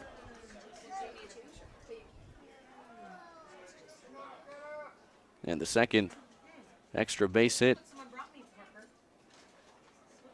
There's the 0-2 pitch on the way. Fastball got him looking on the outside corner, and McKenna not too happy about the call. The Mustangs leave 2 in scoring position, and as we head to the top of the 5th, tied at 2 between Cal Poly and Nebraska. You're listening to Mustangs Baseball from Learfield.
Now the Mustangs able to get runners at second and third in the bottom half of the 4th inning, but a big-time strikeout for Derek Burkhamper of Alex McKenna, and Cal Poly has now stranded. Well, that was the first 2 runners of the afternoon that the Mustangs left on base. Leaving runners on base, certainly an issue for this Mustang 2017 ball club through 20 games, now 21. His first pitch swinging, Rayburn with a ground ball back towards the middle and into center field for a leadoff base hit. So for a second straight inning, Nebraska leads off with a single against Spencer Howard. Right fielder Mojo Haggy. Rayburn's 6th base hit of 2017. And now back to the top of the order, Mojo Haggy, who doubled to left center field his last time up at the plate. True freshman batting from the left-hand side. Starting right fielder this afternoon for Nebraska. Takes the first one on the outside corner for strike one.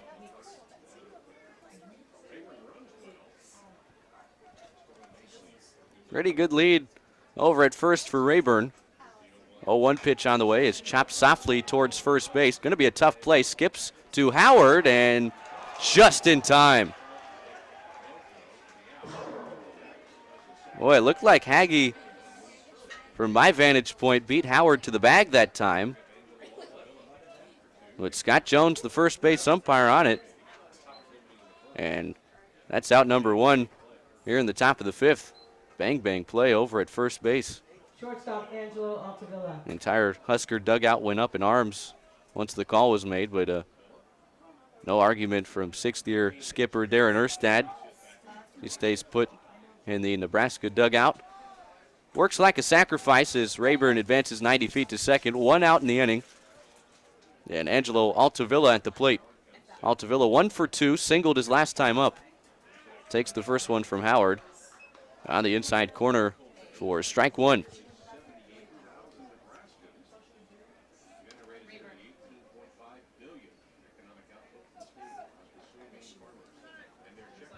Rayburn, who led off the inning with a single to center, has a short lead at second base. 0-1 pitch, off speed again, and in there for a strike again. Quickly, 0-2 on Altavilla.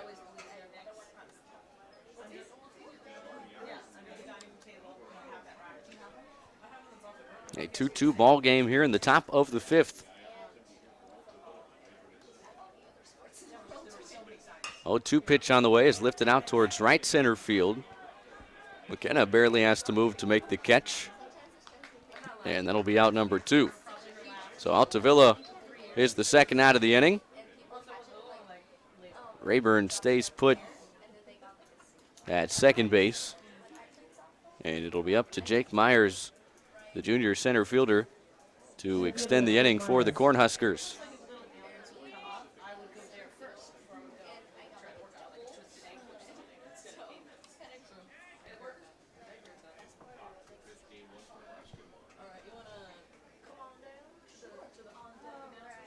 Two outs. Rayburn a big lead at second base as the first one to Myers. Check swing. He went around according to Hal Simons, the home plate umpire. 0-1 the count.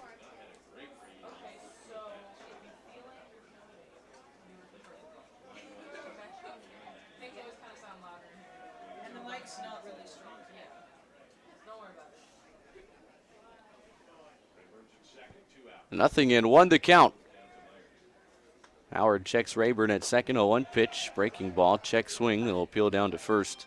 And no squeeing, says Scott Jones.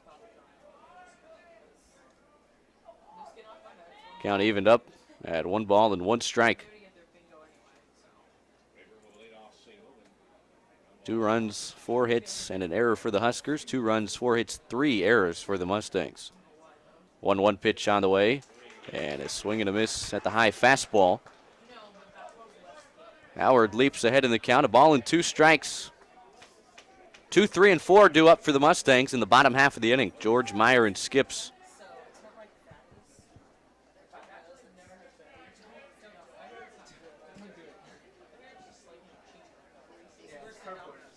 There's the 1-2 pitch, fastball high and outside. 2 balls and 2 strikes. Next pitch will be number 85 from Spencer Howard this afternoon.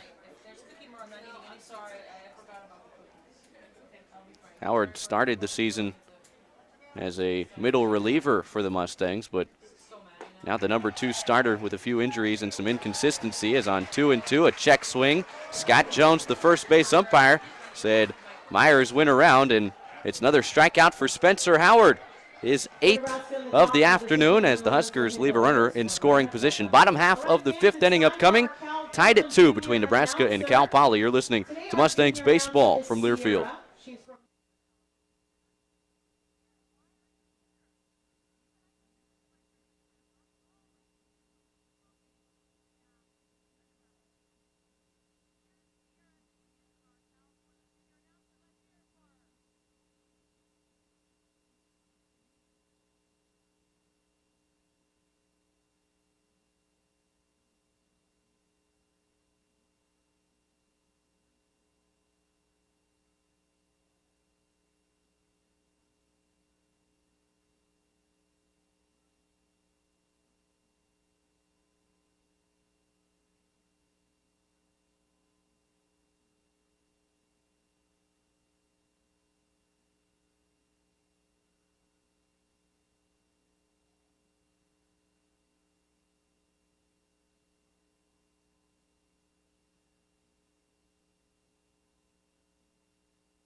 Bottom of the 5th inning, still tied at 2. Nebraska and Cal Poly playing Game 2 of a 4-game non-conference series here at Baggett Stadium this weekend. Josh George, the junior left fielder, leads things off for the Mustangs here in the home half of the 5th.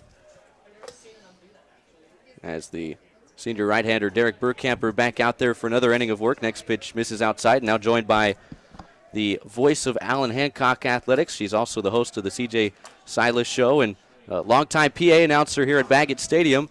CJ Silas joining us. Hi. This is the first time I've ever done this, Are you sure? I never get off the PA mic. This is the first year that I've been given a break in the 5th inning. We have the junior announcer. Junior announcers. Yeah. That's always nice. They always do a good job. They do. Do you prep them up in between innings? Absolutely not. 2-0 pitch on George was in there for a strike. 2-1 pitch is hit towards the right side of the infield. Fielded by Schleppenbach. Throw to first base is in time for out number 1. Now, talk to us a little bit about your show. Obviously, folks around here know plenty about that. I like the intro. What, from the top of Madonna Mountain? It's because I'm a hiker, and I run, and I like okay. to run hills. Okay. So I'm always in the mountains. Okay, and your show can be heard, obviously, on our flagship stadium, or station, rather, in San Luis Obispo County, 5 to 6 on Wednesdays. Wednesday on nights. ESPN AM 1280, The Ticket, and then 24 hours on The CJSilasShow.com. the CJSilasShow.com. Yeah, and live all over the country at ESPNRadio1280.com with That's a TuneIn beautiful Radio. thing. I know. And I've heard what we had a men's basketball game where we clashed with your show. I believe it was a game at the end of December against Grand Canyon, and that was you were playing the best of the CJ Silas Show. And you've had guests from Chris Berman to John Clayton, right? NFL Insider on ESPN and plenty more. So it's definitely a great program to tune into here on the Central Coast and all over the country if you have the chance. It's true. I'm in actually 9 countries with my podcast. I've 9 been doing this countries. a long time. I'm almost 30 years in. You're almost 30 years old? Is that what you said? No, 30 years in the business. I've been at 1280 over 10 years. So what'd you do, start in diapers? I'm 50. Oh, stop it. Come on, I'm serious. This is my 15th year doing Cal Poly Stadium.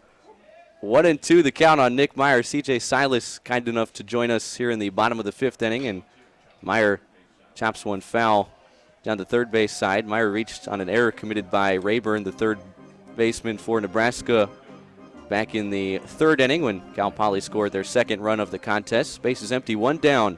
All tied at 2 between the Huskers and Mustangs in the bottom of the 5th. And, well, we got a doubleheader tomorrow. Yeah, we do. And I'm by myself, so I'm certainly hoping that you can provide some play-by-play relief, even if it's just in the bottom of the 5th of both games tomorrow, as Meyer flies out to right field. Mojo Hagee catches it. So Burkamper has retired the first 2 Mustangs he's faced here in the home half of the 5th, and with 2 down and the bases empty, Elijah Skips will be the batter. Now, we're playing this game 2 p.m. on a Friday afternoon. The original start time was 6 p.m., but there is some rain in the forecast as the clouds have slowly but surely started to roll in here to San Luis Obispo. We are expecting rain around 5:36 tonight, and we wanted to make sure, obviously, we could get all 4 games of this series against Nebraska in this weekend with the doubleheader tomorrow. How many times have you been a part of a Friday afternoon game here at Baggett Stadium, with most games here at Baggett on Friday nights starting at 6 p.m.? Maybe 3. Really? Yeah, we don't do many weekday day games. Really less than 10 in my 15 years. I wouldn't think so. And it's usually by mistake or Mother Nature or something like that. Now, what's more rare, the old-fashioned scheduled doubleheader that we have tomorrow, or the Friday afternoon game? Well, gosh, that's a toss-up. I would say we have maybe one doubleheader every couple years. We don't even have them every year, so probably right around the same. Well, the Mustangs had to play a unscheduled doubleheader in their season opener on the road at Cal when rain washed away what should have been a Friday night season opening game at Evans Diamond, and that wound up being a doubleheader. Here's the 1-2 pitch on Skips, and it's a breaking ball. It gets to the backstop, so 2 balls and 2 strikes the count. Despite the inclement weather expected to hit us in a few hours here, still a beautiful, beautiful day in San Luis Obispo. It really is, and it's interesting that you mentioned the doubleheader on the road. I love the doubleheaders on the road because I get to listen to both games. Okay. Doubleheaders at home are a little harder, obviously, because course. I'm here myself for hours and hours and hours. Well, luckily tomorrow we don't have a huge gap in between games. No. And Skips grounds one over to short. Altavilla's throw across the diamond in plenty of time. That was CJ, it. I gotta go. That was too quick. That was too quick. Tomorrow. Bottom Yes. of the 5th inning. Yes. CJ Okay. Silas, host of the CJ Silas Show, Peace out. also voice of Allen Hancock Athletics, kind enough to join us here in what was a 1-2-3 bottom half of the 5th inning. 6th inning is next, all tied at 2 between the Huskers and Mustangs. You're listening to Mustangs Baseball from Learfield. Mustangs in the bottom of the 5th inning.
Now the afternoon is over for the third-year sophomore from Templeton, Spencer Howard.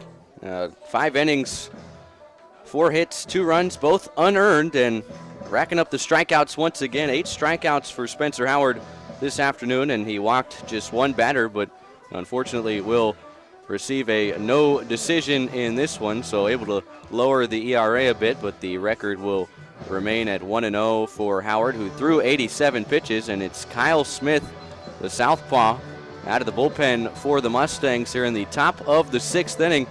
Meat of the order for the Huskers due up.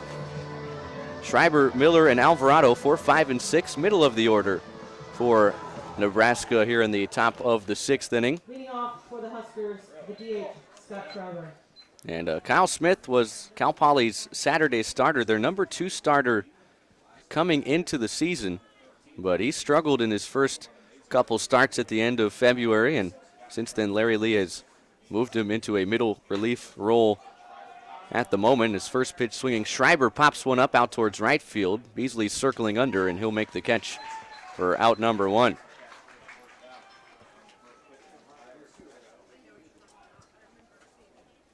So Smith needs just 1 pitch to retire the first batter he faces. 5'10", 180-pound junior southpaw from Torrance, California. Went to Torrance High School and had a very solid sophomore campaign last year. 14 starts as a sophomore. Finished with a 6-6 record and an ERA of 3.64 in 94 innings of work. As the first one to Ben Miller misses. 1-0 the count. Miller has been on twice this afternoon. Walked his first time, single to left his last time up. Left-hander against left-hander as the 1-0 pitch catches the outside corner. 1-1 the count.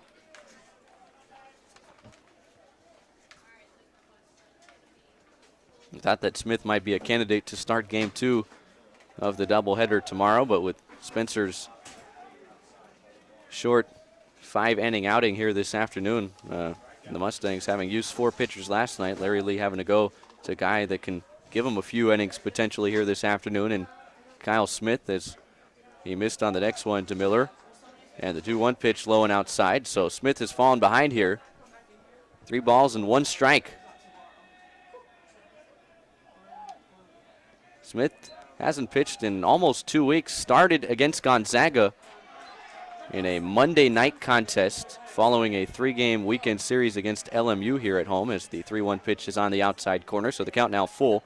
And Smith did a nice job. Pitched 4 innings, didn't give up any hits, any runs, but did walk 3 batters and hit 2. Also struck out 6 as the 3-2 pitch is tapped foul at the plate. So Miller stays alive. 7th pitch of the at-bat upcoming. 3 balls and 2 strikes.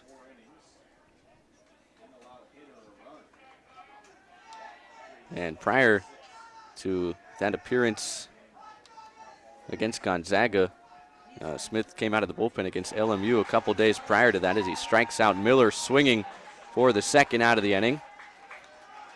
First strikeout for Smith as he's retired the first 2 batters he's faced here in the top of the 6th. And in that contest, Smith lasted just a third of an inning and walked 2 batters, gave up a hit, 3 runs, all earned. In a game that LMU won 4-0 and scored all 4 runs of the ball game in the top half of the 8th inning, and 3 runs were charged to Kyle Smith. So Smith has retired the first 2 he's faced. Here's Alvarado. First pitch missed, 1-0 pitch inside, 2 balls and no strikes. Note the injury to Zill and Bobby I, who was injured a couple weeks ago but is expected to start game 1 of the doubleheader tomorrow. Smith has certainly had some opportunities here as of late to show this coaching staff he's still more than capable of being a weekend starter, but still looking for some consistency, especially with the control, as the 2-0 pitch in there for a strike. 2-1 pitch lined into left field. That'll drop in front of George for a 2-out base hit. So Alvarado is aboard for a first time this afternoon. He's now 1 for 2 at a sacrifice fly back in the 2nd inning. And Jesse Wilkening will bat here with 2 outs and Alvarado at first base.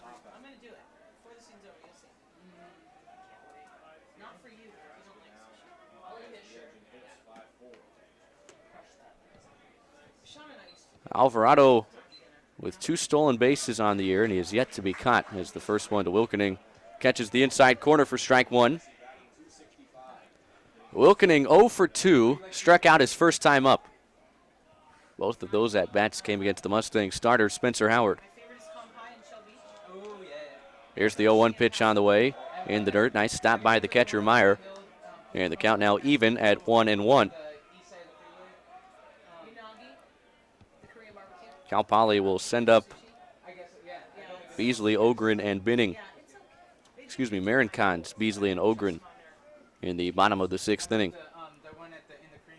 5, 6, and 7 as the 1-1 pitch is lifted out towards left center field and hit well. McKenna going back at the warning track makes the catch, and that will end the inning. Wilkening gave that one a ride out there into deep left center field, but McKenna able to run it down, and nothing across for the Cornhuskers here in their half of the 6th. Bottom half of the inning upcoming. We're still tied at 2 between Cal Poly and Nebraska. You're listening to Mustangs Baseball from Learfield.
Bottom of the 6th inning, the Mustangs will send up 5, 6, and 7. Marin Cons, Beasley, and Ogren. Derek Burkhamper, the senior right-hander, back out there for his 6th inning of work.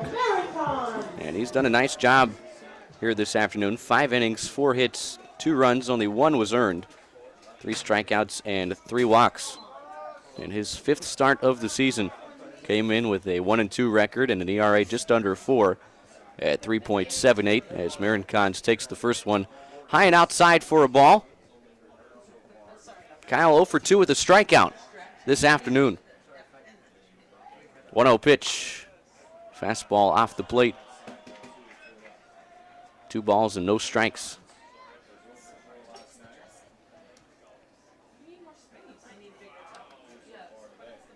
2-0 pitch, line drive, base hit into left field.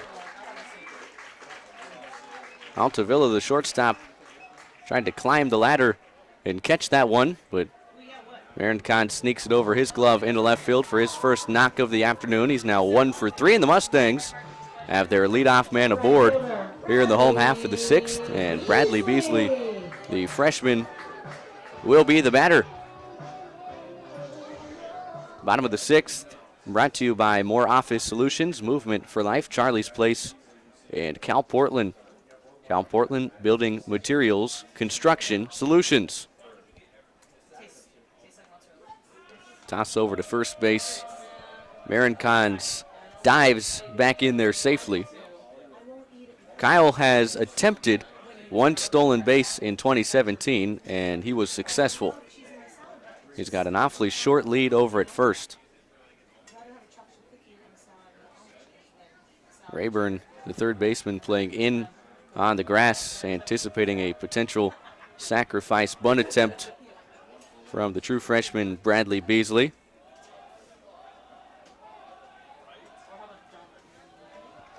Beasley 1 for 2. Single to left field his last time up, and he was picked off of first base by Burkhamper. As the first one to the true freshman catches the inside corner, 0-1.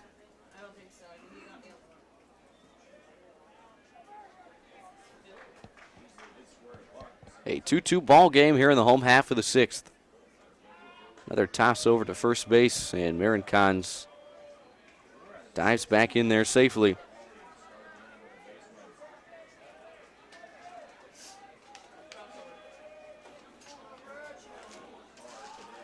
Nothing and 1 the count on Beasley. He shows bunt, gets it down, but it's foul over near the Husker first base dugout.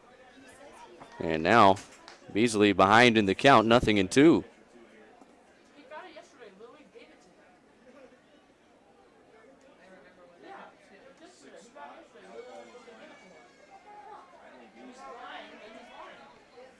Oh, and 2 on Beasley. Marin Cons a short lead at first. Nobody out, bottom of the 6th. The 0-2 pitch, ground ball, base hit into left field. Kyle stops at second. Back-to-back singles for the Mustangs to open up the home half of the 6th. Beasley's second knock of the afternoon. He's now 2 for 3. And the Stangs have him at first and second with a nobody out, and Scott Ogren coming to the plate.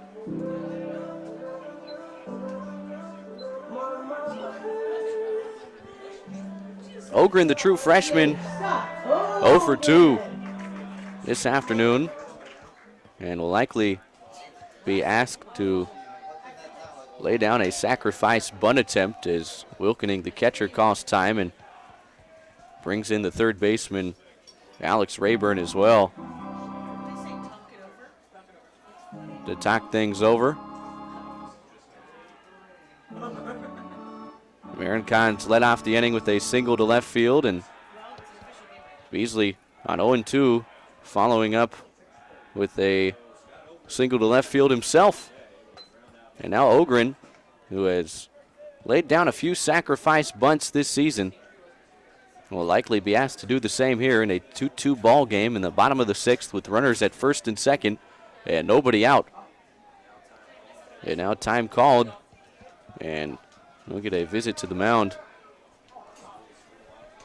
There is some action brewing in the Husker bullpen down the right field side here at Baggett Stadium. Burkhamper has allowed the first two runners to reach. The 5 and 6 hitters for the Mustangs both singling here in the 6th inning.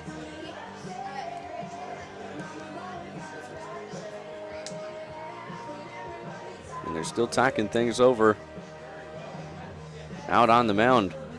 Bergkamper has now allowed 6 hits this afternoon. Nebraska has 5 hits and mustered up 4 of those against Cal Poly's starter Spencer Howard, and that will be it for Bergkamper. So he leaves with 2 on and nobody out in the bottom of the 6th. We have a pitching change from Baggett, still tied at 2. This is Mustangs baseball from Learfield.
So Derek Bergkamper's afternoon is over.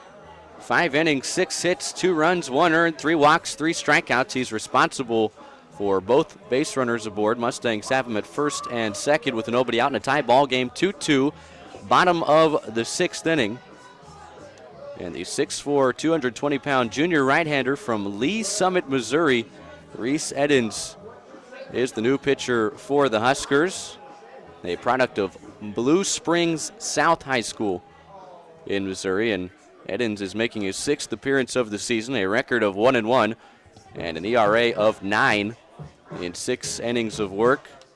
He has given up 6 earned runs on 9 hits, 3 walks, 5 strikeouts for him. Very reliable for Nebraska in 2016. Second lowest ERA on the team with an ERA of 1.85 over 48 and 2/3 innings, and recorded the 8th lowest single season ERA in Nebraska history by a pitcher who had thrown at least 40 innings. And he's on with 2 on, nobody out. Scott Ogren at the plate. He shows bunt, and it's a beauty up the third base line. Barehanded by Rayburn. Throw to first is in time. The second baseman Schleppenbach covering, but Ogren does his job. Marincons moves up 90 feet to third. Beasley moves up 90 feet to second. And the Stangs have 2 in scoring position with 1 out here in the 6th for Brett Binning. So Ogren sees 1 pitch from Edens and lays down the sacrifice bunt. Perfectly executed by the true freshman, and now Binning, the senior, who's yet to be retired this afternoon. And with the infield in for Nebraska, chance to give the Mustangs their first lead since it was 1-0 heading into the top of the 2nd inning. First one to Binning, a foul ball back and out of play, 0-1 the count. He singled his first time, drew a walk his last time. Infield in for the Cornhuskers. Outfield at medium depth. The 0-1 pitch is swung on and foul tipped into the glove of the catcher, Jesse Wilkening. And the right-hander has jumped ahead of Binning, 0-2. Here's the 0-2 pitch on the way, and he struck him out. On 3 pitches, big-time strikeout for Reese Edens, the junior right-hander, and a big second out for Nebraska here in the 6th inning. The infield will move back to normal depth with 2 gone in the inning, and Jack Kuzma, who doubled his last time up, will be pinch hit for here by the senior, Kevin Morgan. Morgan has seen his playing time diminish as the year has gone along. Was Cal Poly's starting designated hitter on opening day. Senior from Corona, California. Went to Santiago High School, hitting .214 on the year with a home run and 3 RBIs. Batting from the left-hand side with 2 in scoring position and 2 outs in the inning. The first pitch, and Morgan takes a fastball low, 1-0.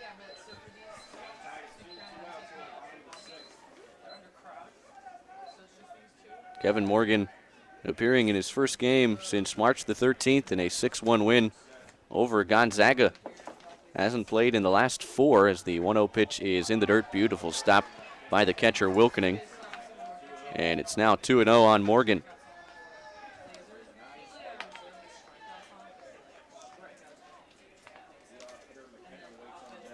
Morgan, as a junior last year, played in 45 games, started 26, 9 in left field, 17 at the DH spot, and hit .269 with 2 homers and 15 RBIs. 2-0 the count. Here's the next pitch on the way, fastball, outside corner, 2-1.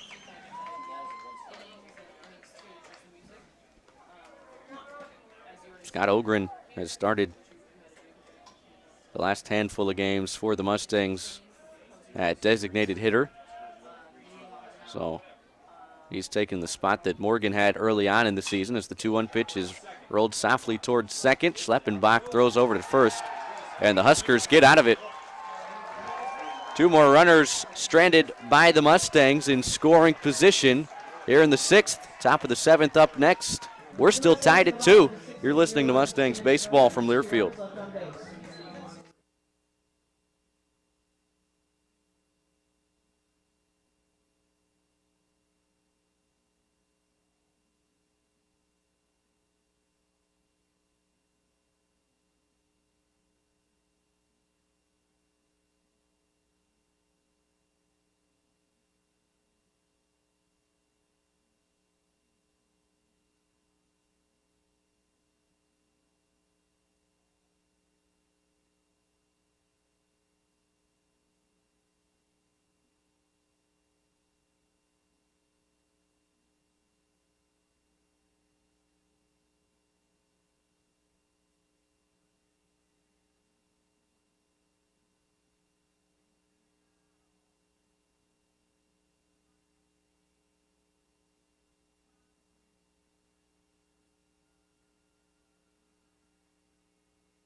The Cal Poly has left 7 runners on base through 6 innings this afternoon. A golden opportunity in the home half of the 6th. Had 2 in scoring position with 1 out. But Reese Eddins, the junior right-hander, with a big strikeout of Brett Binning and retiring the pinch hitter Kevin Morgan. Coming in to play third base and bat to the number 9 spot, number 14, Alex Smith. Alex Smith, the senior who played a little bit last night, came in late in the game for defensive purposes, is the new third baseman. Kuzma was pinch hit for by Morgan in the bottom half of the 6th inning. And he's the new third baseman. The senior Alex Smith taking over for the true freshman Jack Kuzma. 8-9-1, Schleppenbach, Rayburn, and Hagge for the Huskers here in the top of the 7th as Kyle Smith back out there for another inning of work. Has missed with the first 2 to Schleppenbach. 2-0 the count. Smith threw a scoreless 6th coming out of the bullpen. Here's the 2-0 pitch. That one bounces up there. And it's 3-0. Left-hander against left-hander at the plate. Schleppenbach 0 for 2 with a strikeout. This afternoon, both of those at-bats came against the Mustangs starter Spencer Howard, who lasted 5 innings and gave up 2 runs, both unearned, 8 strikeouts for him as Smith gets across a strike on 3-0, so the count now at 3 balls and 1 strike. Left-hander working out of the windup. The 3-1 pitch outside, ball 4. So Schleppenbach walks to begin the 7th. He's aboard for a first time this afternoon. And Alex Rayburn, the senior third baseman, will be the batter. Rayburn has seen just 2 pitches in his first 2 at-bats. Flew out to center field and singled to center field his last time up.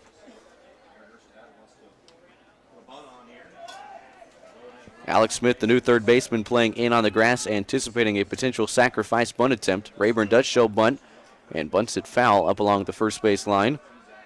0-1 the count.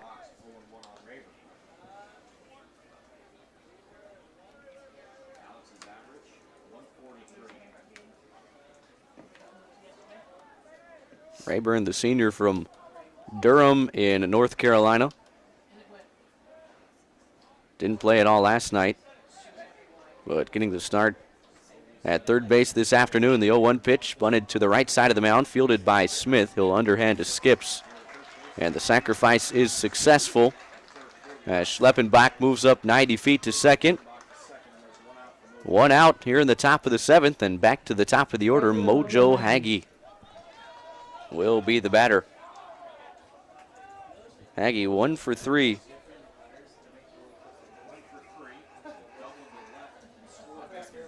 Doubled to left field and scored a run back in the 3rd inning as he continues his hot start to the season. 1 for 3 this afternoon, came in with the 2nd highest batting average on the team at .344. And Hagee's a true freshman. You'd imagine if he can continue playing at a high level for the remainder of the season, he'll be receiving all sorts of freshman accolades when the year is all said and done. Left-hander against left-hander. First one to Hagee is a pitch that misses low. 1-0 the count.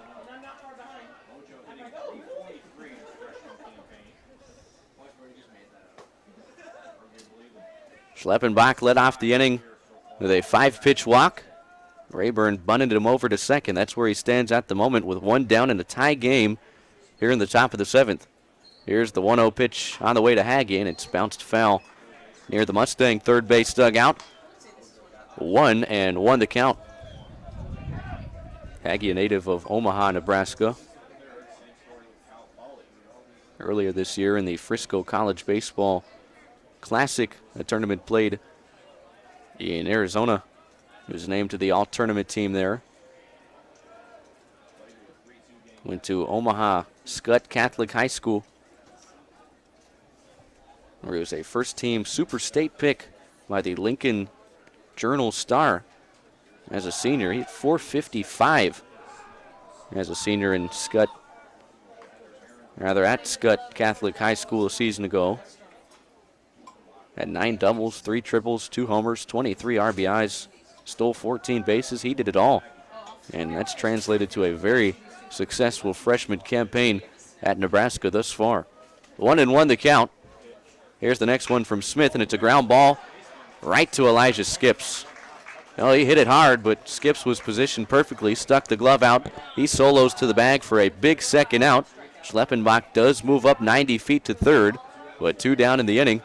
And it'll be up to Angelo Altavilla, the Husker shortstop, to come on through for Nebraska with 2 down here in the top of the 7th. Altavilla 1 for 3. Singled back in the 3rd inning to right field as Larry Lee is on his way out to the mound with 2 outs and a runner at third base. That's going to be it for Kyle Smith. We've got a pitching change in the 7th. We'll be back. This is Mustangs baseball from Learfield.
Now with the potential go-ahead run at third base and 2 outs here in the top of the 7th inning, the Mustangs going to the bullpen. The third Cal Poly pitcher of the afternoon is Michael Clark, the sophomore, making his 13th appearance, team-high 13th appearance out of the bullpen this season. He comes in with a record of 2-0 and an ERA of 2.70, and he's arguably been the Mustangs' best reliever this season. He's also locked down 2 saves in 16 2/3 innings of work. He's given up 5 earned runs on 16 hits, 20 strikeouts, 8 walks for Michael Clark, and second consecutive evening in which we've seen Michael Clark.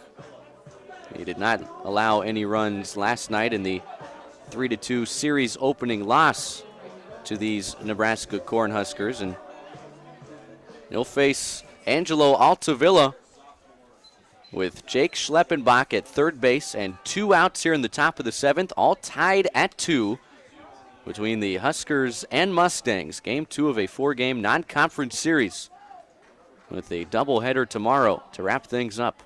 Altavilla stands in from the left-hand side as Clark delivers the first one on the outside corner for strike 1. Altavilla 1 for 3 this afternoon.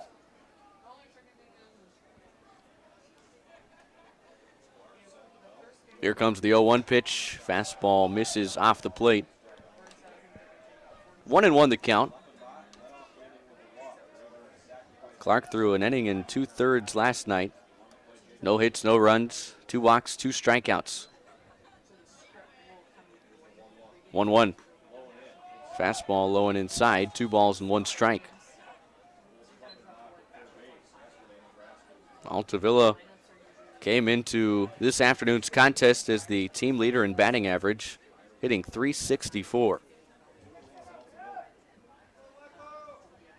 Do have an open base at first, but it doesn't get any easier with Jake Myers in the on-deck circle. 2-1 pitch, fastball upstairs, 3 balls and 1 strike. Clark came in for the Mustang starter Eric Ullman last night and pitched the entire 7th and got 2 outs in the 8th inning before Trent Shelton came in and finished off the inning. 3-1 pitch on the way is a swing and a miss. So the count now full on the Huskers shortstop, Angelo Altavilla, with Jake Myers in the on-deck circle. 2 outs, a 2-2 ball game in the top of the 7th. Runner on third. There's the payoff pitch, and it's grounded back towards the middle. Fielded by Marincons at the bag at second. Throw to first is in time, and the inning is over. So Clark comes out of the bullpen and gets a big third out as Schleppenbach is stranded at third base. Stretch time in San Luis Obispo. All tied at 2 between the Huskers and Mustangs. You're listening to Mustangs Baseball from Learfield.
Huskers and Mustangs tied at 2 as we get set for the bottom of the 7th inning. The Mustangs send up McKenna, George, and Meyer. Top third of the batting order. And Reese Edens, who came out of the bullpen and got 3 outs in the 6th, worked out of a jam, is back out there to begin the 7th inning. McKenna is 0 for 1. Walked twice, and he scored both Mustang runs this afternoon, but came up with runners at second and third last time up and struck out. That was against the Husker starter, Derek Burkhamper. Both starters receiving no decisions in this one. Right-hander against right-hander. First one to McKenna is on the outside corner for strike one.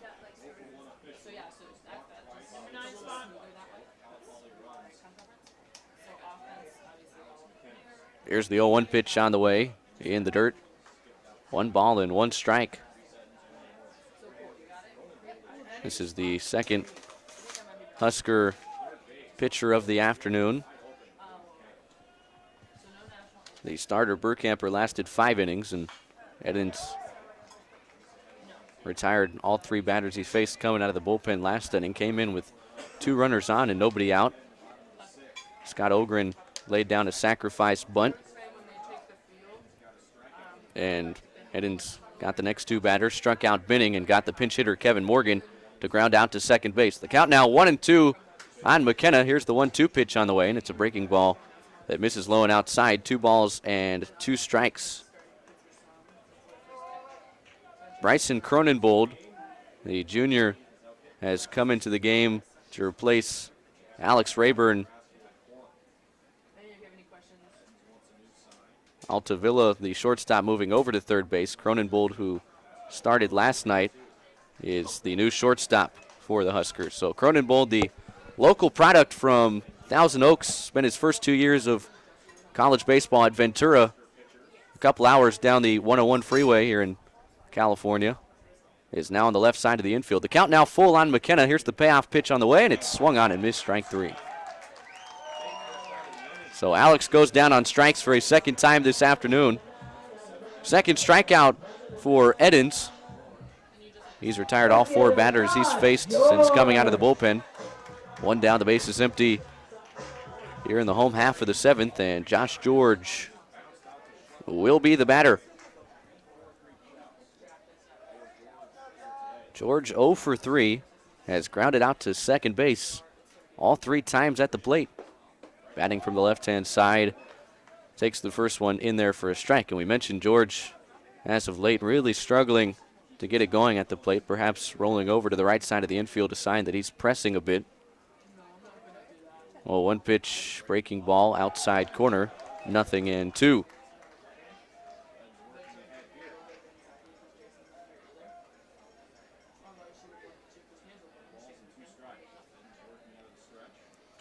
Nothing and 2 the count. 1 down, bases empty, bottom 7, all tied at 2. The 0-2 pitch is a fastball that misses off the plate. And the count now at 1 ball and 2 strikes.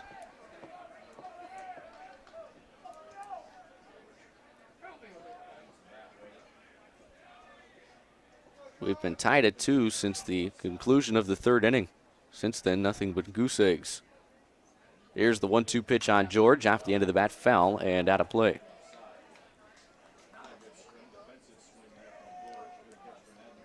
So the count still at 1-2.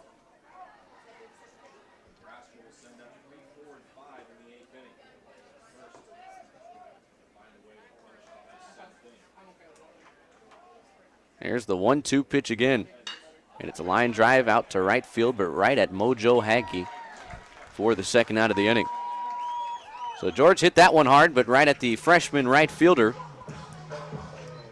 Edens has now retired all 5 batters he's faced.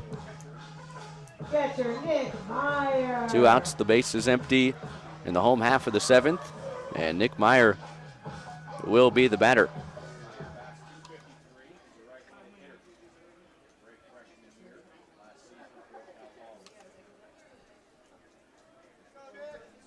First one on Meyer is a fastball that misses low and outside. Meyer has had a quiet afternoon at the plate. 0 for 3. Flew out to right field his last time up. That was in the 5th. 1-0 pitch, inside corner, 1-1. Meyer was placed on the Johnny Bench Award watch list earlier this week. One of 85 Division I baseball players on the initial list for 2017.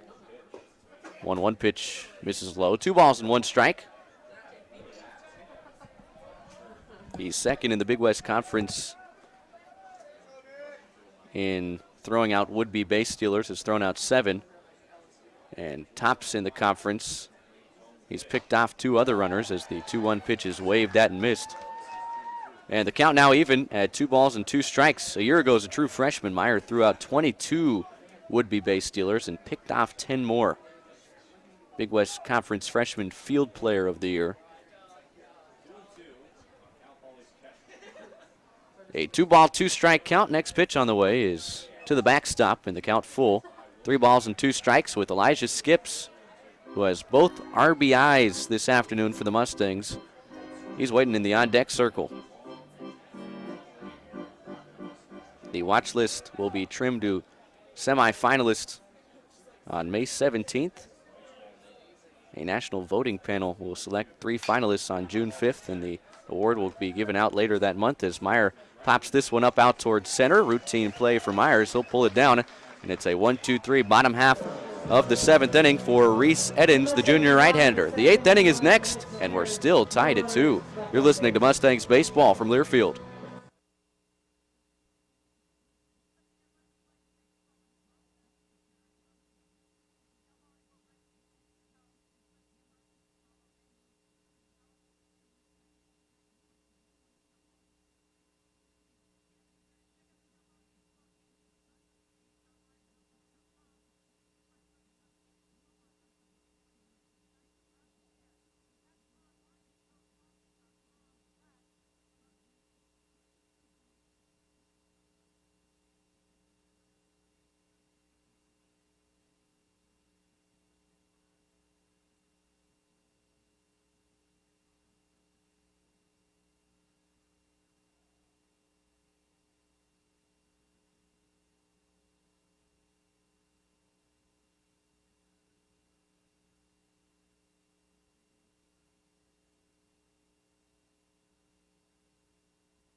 Top of the 8th inning, a 2-2 tie between Nebraska and Cal Poly. Game 2 of a 4-game set this weekend between the Stangs and Huskers here at Baggett Stadium. Chris Sylvester here with you on a Friday afternoon. The original start time in this one was 6 p.m., but moved up 4 hours due to rain in the forecast. And, well, somebody better untie it because rain is supposed to roll in about an hour from now. Still some sun peeking through the clouds here in San Luis Obispo. But rain, a high percentage chance of rain, is expected to roll in just over an hour from now. Myers, Schreiber, and Miller, 3, 4, and 5 for Nebraska to face Michael Clark, who came in and retired the final out of the 7th inning with a runner on third base. As he works to Myers here, first pitch in there for a strike, 0-1 pitch, breaking ball outside corner, 0-2.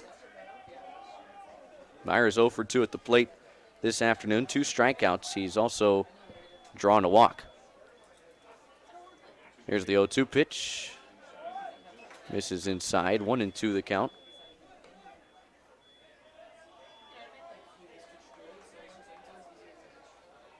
Just 5 Big West Conference games on a Friday, including this one.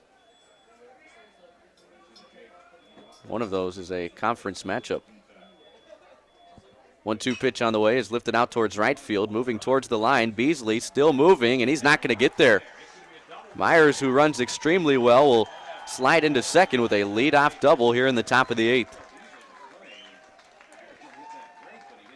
So Beasley, who was nowhere near the foul line in right field, had to run all the way over and field that one on the hop. And Jake Myers has doubled for a 3rd time in 2017. A big leadoff double in a tie ball game here in the top of the 8th. And now the cleanup hitter, the DH Scott Schreiber, will be the batter. We did mention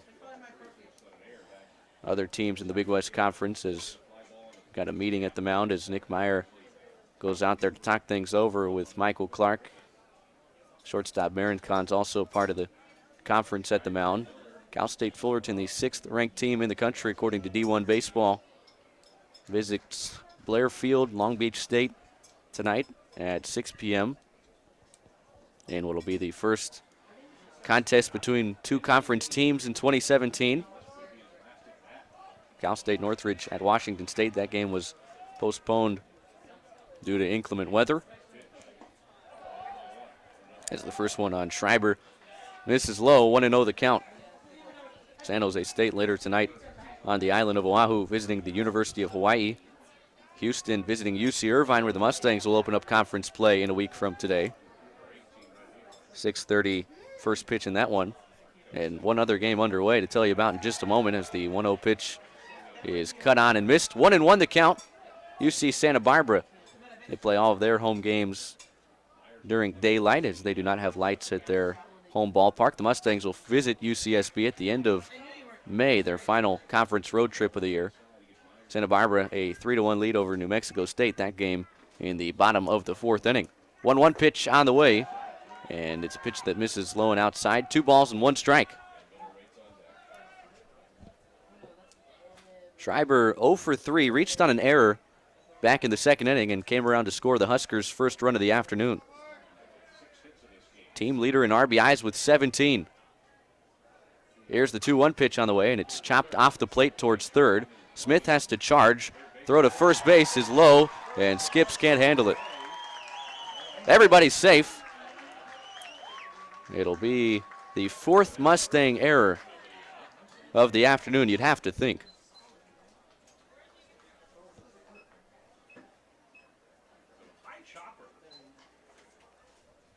So, nonetheless, Schreiber is aboard. First baseman Ben Miller. Myers, who led off the inning with a double, now at third base. And Larry Lee is on his way out to the mound. So Clark has let the first 2 batters he's faced here in the top of the 8th reach in a 2-2 tie, and that might be it for the right-hander. Still no signal to the bullpen for the Mustang skipper. Now Clark has been a workhorse. He's been excellent all year long, but Nebraska able to get their first 2 batters aboard here in the 8th, and that will be it for the right-hander. Trent Shelton will come out of the bullpen with runners on the corners and nobody out. In a 2-2 tie, we've got a pitching change in the top of the 8th. You're listening to Mustangs Baseball from Learfield.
Trent Shelton is the 4th Mustang pitcher of the afternoon. He came in last night and retired the only batter he faced, and he'll face the same batter here this afternoon. Ben Miller with runners on the corners and nobody out in the top of the 8th. Michael Clark allowing a leadoff double off the bat of Jake Myers, followed up by a questionable infield base hit off the bat of Scott Schreiber on a slow chopper to third base that Alex Smith fielded cleanly, but threw low to the first baseman Elijah Skips, who couldn't dig it out of the dirt. And the Huskers have 2 on, runners on the corners with nobody out, and Ben Miller, the senior first baseman, coming to the plate. Shelton, the 4th-year junior, transfer from Oregon State, spent his first 2 years in the Pac-12 Conference with the Beavers up in Corvallis, and is pitching in his first season here in 2017 with the Mustangs. The 6'4" southpaw from Lafayette, California. will face the left-hander, Ben Miller, with runners on the corners and nobody out in a tie ball game. Top of the 8th inning, first one to Miller. Fastball upstairs, 1-0. Tough to see from my vantage point here in the booth. Not sure if the Mustangs have another pitcher warming in the bullpen, but Shelton has been a situational southpaw out of the bullpen for Cal Poly all season long. So with the right-handed hitting Alvarado in the on-deck circle, this could be the only hitter that Shelton faces. 1-0 pitch catches the outside corner. 1-1 the count. Here's the 1-1 pitch. Swing and a miss at the breaking ball in the dirt. He fooled him that time, and Shelton jumps ahead. Had a ball and 2 strikes.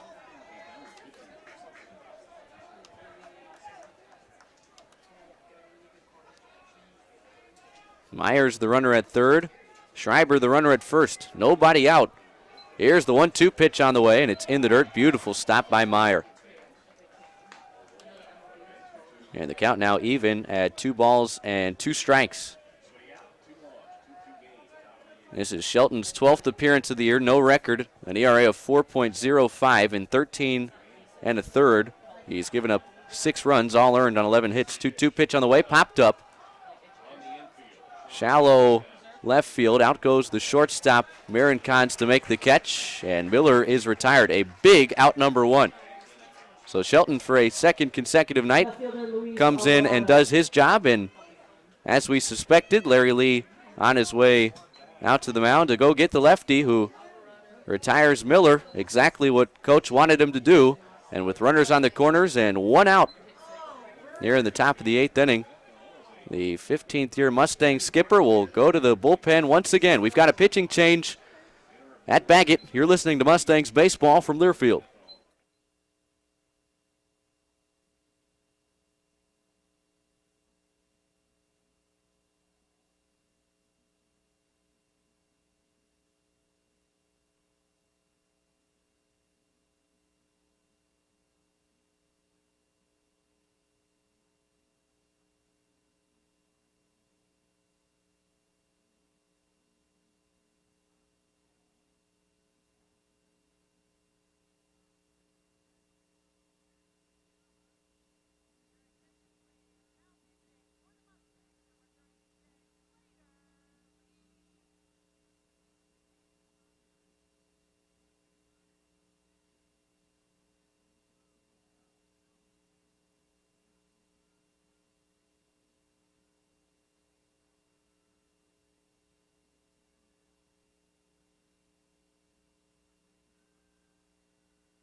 Slater Lee is the 5th Mustang pitcher of the afternoon and 3rd of the inning. Nebraska has him on the corners with 1 out and a 2-2 tie, top of the 8th.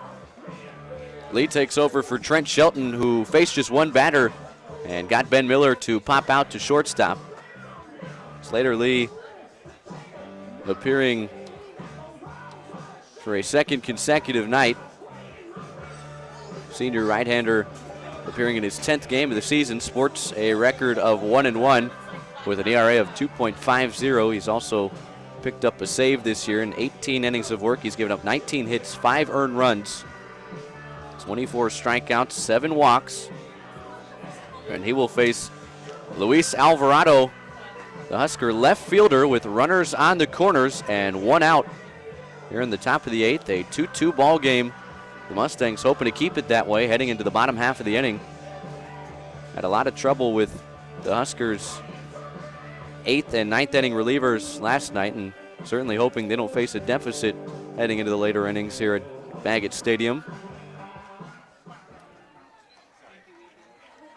So Alvarado will be the batter. He is 1 for 2 this afternoon. Also a sacrifice fly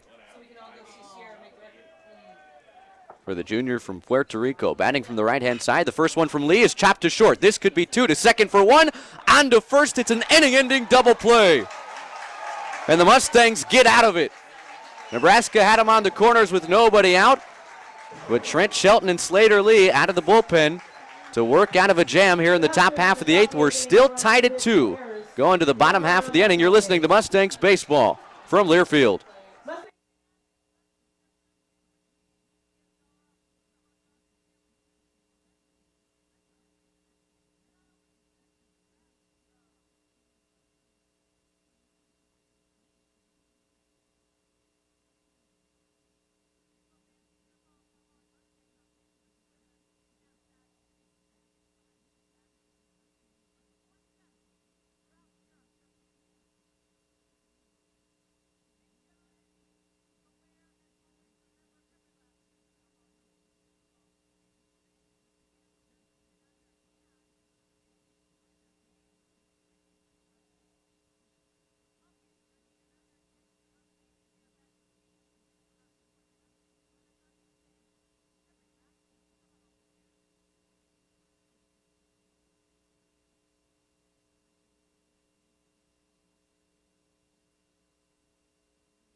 Oh, the Mustangs able to work out of a jam in the top half of the 8th inning. Nebraska had them on the corners with nobody out, but Trent Shelton came in out of the bullpen to get Ben Miller to pop out to shortstop, and Slater Lee followed up, throwing just one pitch, getting Luis Alvarado to ground into a inning-ending double play. 6-4-3 on the twin killing, and we're still tied at 2 here in the bottom of the 8th inning.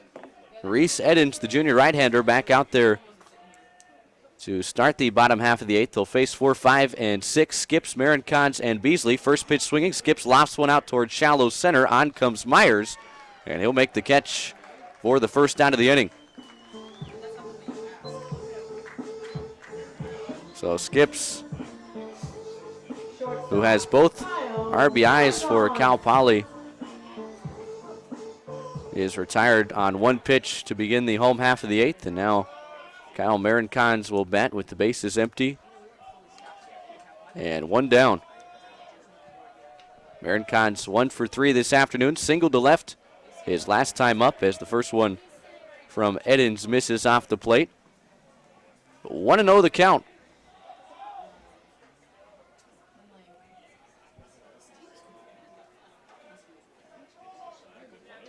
There's the next pitch on the way. Fastball missed high and inside. 2 balls and no strikes.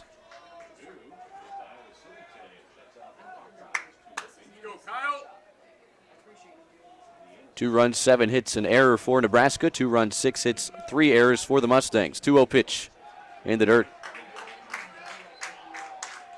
And Edens, who has yet to allow a base runner, has fallen behind here on Marincons. 3 balls and no strikes. Bradley Beasley slated to bat next. Here's the 3-0. Outside, ball 4.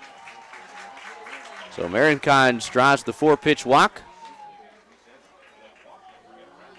The Mustangs have a 1-out base runner here in the home half of the 8th. And Bradley Beasley will be the batter. Beasley has had a nice afternoon after going hitless last night. A pair of singles for the true freshman from San Leandro. He's 2 for 3 at the plate tonight.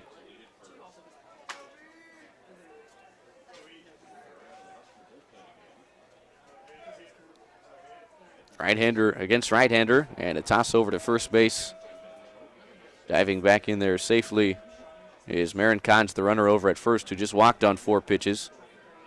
But the clouds are starting to roll in. Rain is expected in about an hour from now, and we're still tied at 2 here in the bottom of the 8th. We moved up the start time in this one 4 hours to make sure that inclement weather did not miss with the outcome of this one, as the lights are now on here at Baggett Stadium. Not a whole lot of sun peeking through the clouds as we have had for the majority of the afternoon. There's the first one on Beasley, and it's in the dirt low. Gets away from the catcher, Wilkening. Marincons breaks for second, and he's in there safely without a throw. A wild pitch allows Marin Cons to move up 90 feet into scoring position with 1 out in a tie ball game here in the bottom of the 8th.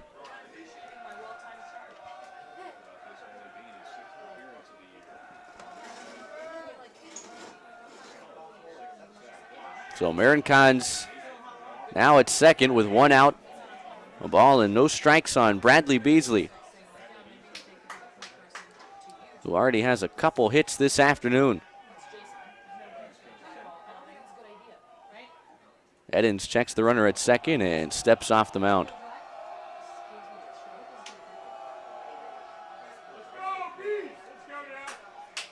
One and 0 on Bradley Beasley.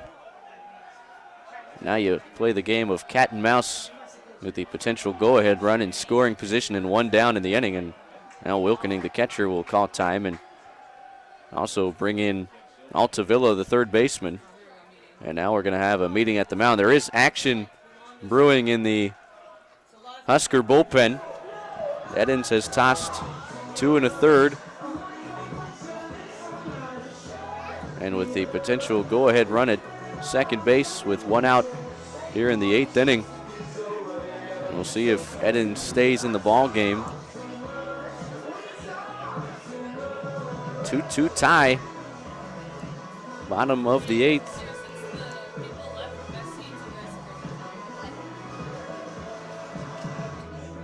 And they're still talking out there on the hill. Now the home plate umpire, Hal Simons, will go out to break up the meeting. The entire infield gathered together. And Nebraska will go to the bullpen. So we've got a pitching change with Marin Cons at second base and 1 out in the home half of the 8th. We'll be back. This is Mustangs baseball from Learfield.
The sophomore right-hander Chad Linsman is the new pitcher for the Cornhuskers.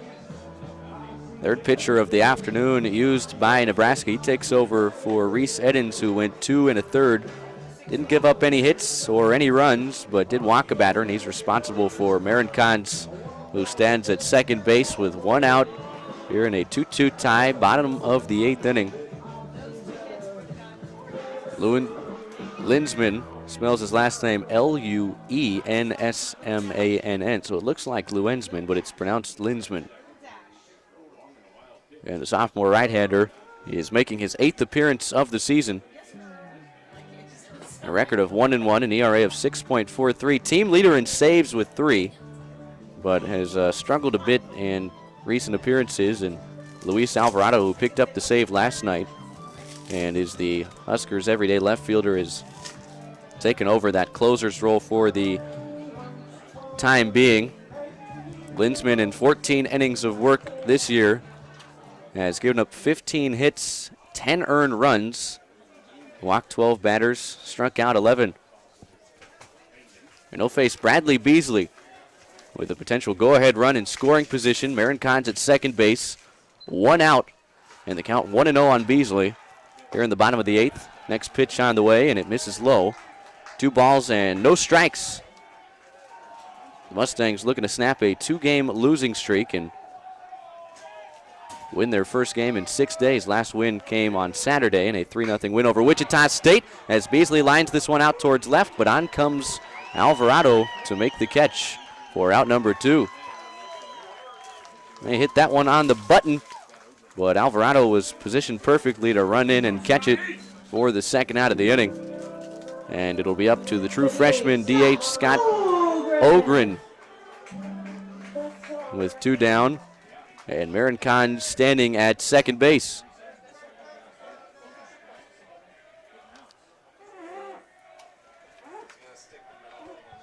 Linsman, a native of Altoona, Pennsylvania, as Ogren chops one over to third. Altavilla Fields throws across the diamond. And the Huskers work around the runner in scoring position with 1 down in the inning. We're headed to the 9th, still tied at 2. You're listening to Mustangs baseball from Learfield.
Both teams squandering opportunities, leaving runners in scoring position in the 8th inning. And as we head to the top of the 9th, still tied at 2 between Cal Poly and Nebraska. Slater Lee, who threw 1 pitch and got a huge inning-ending double play off the bat of Luis Alvarado to end the 8th inning, is back out there to start the 9th.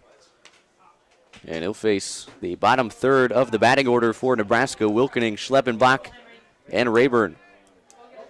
Wilkening, the sophomore catcher, has had an 0 for 3 afternoon. Struck out his first time up against Spencer Howard, the Mustang starter, who lasted 5 innings, as on the first pitch from Lee, it's popped in the air foul and out of play.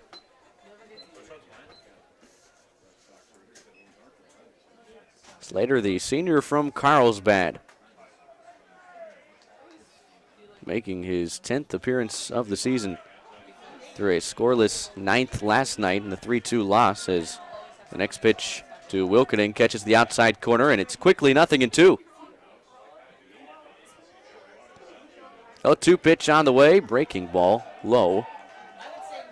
A ball and 2 strikes.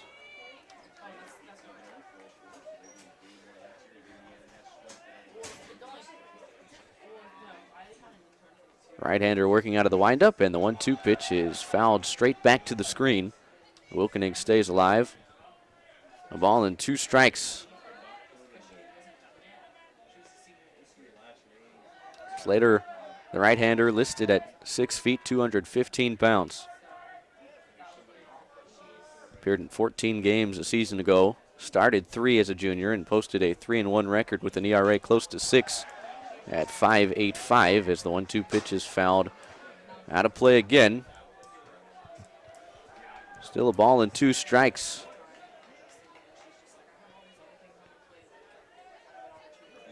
(32 1/3 innings of work for Lee a season ago. 1-2 pitch on the way, looped in the air, foul and out of play.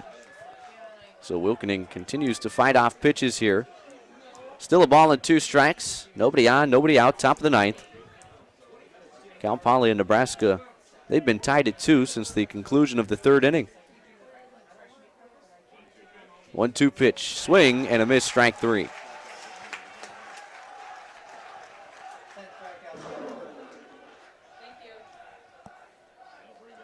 Tenth strikeout racked up by Mustang pitching this afternoon. Lee picks up his first strikeout of the day.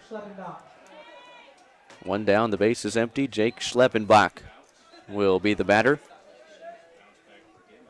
Senior from Lincoln. Batting from the left-hand side, takes the first one from Lee. On the outside corner for strike one. Schleppenbach this afternoon 0 for 2. Drew a walk his last time up as he takes the 0-1 pitch low. 1-1 the count.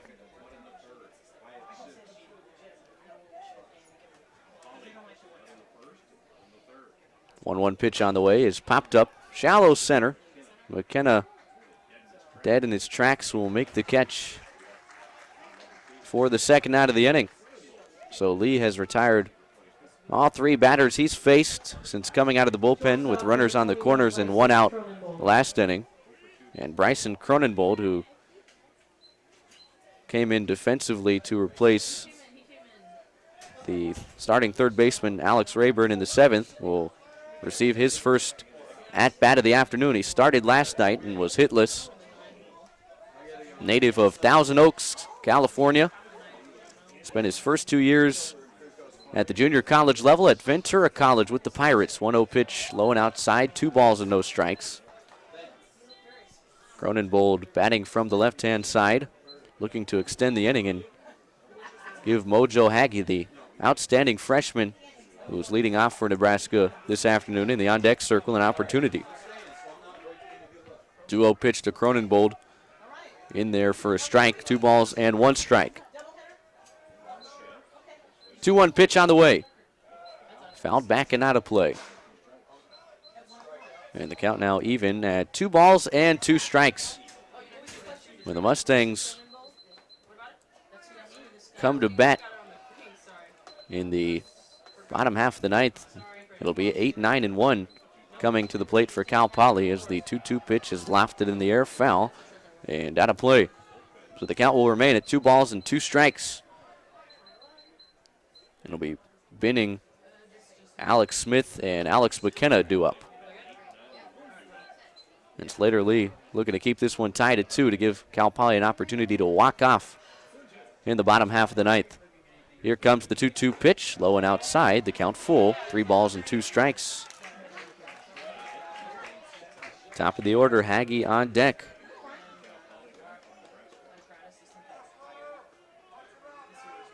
Here comes the payoff pitch from Lee, and it's in there on the outside corner. Strike 3 got him looking. A 1-2-3 ninth for Slater Lee, the senior from Carlsbad, California. Mustangs have a chance to win it when we return. Bottom half of the 9th inning upcoming. All tied at 2. You're listening to Mustangs baseball from Learfield.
Chad Linsman, who got the final 2 outs of the 8th inning.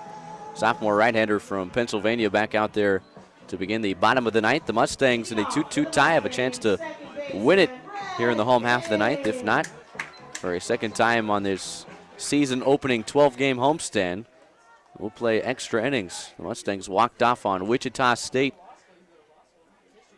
a week ago, 5-4 in 13 innings as the first pitch on the senior Brett Binning is inside for ball 1. Binning 1 for 2 with a walk. struck out his last time up. Here's the 1-0 pitch. Low and outside, 2 balls and no strikes.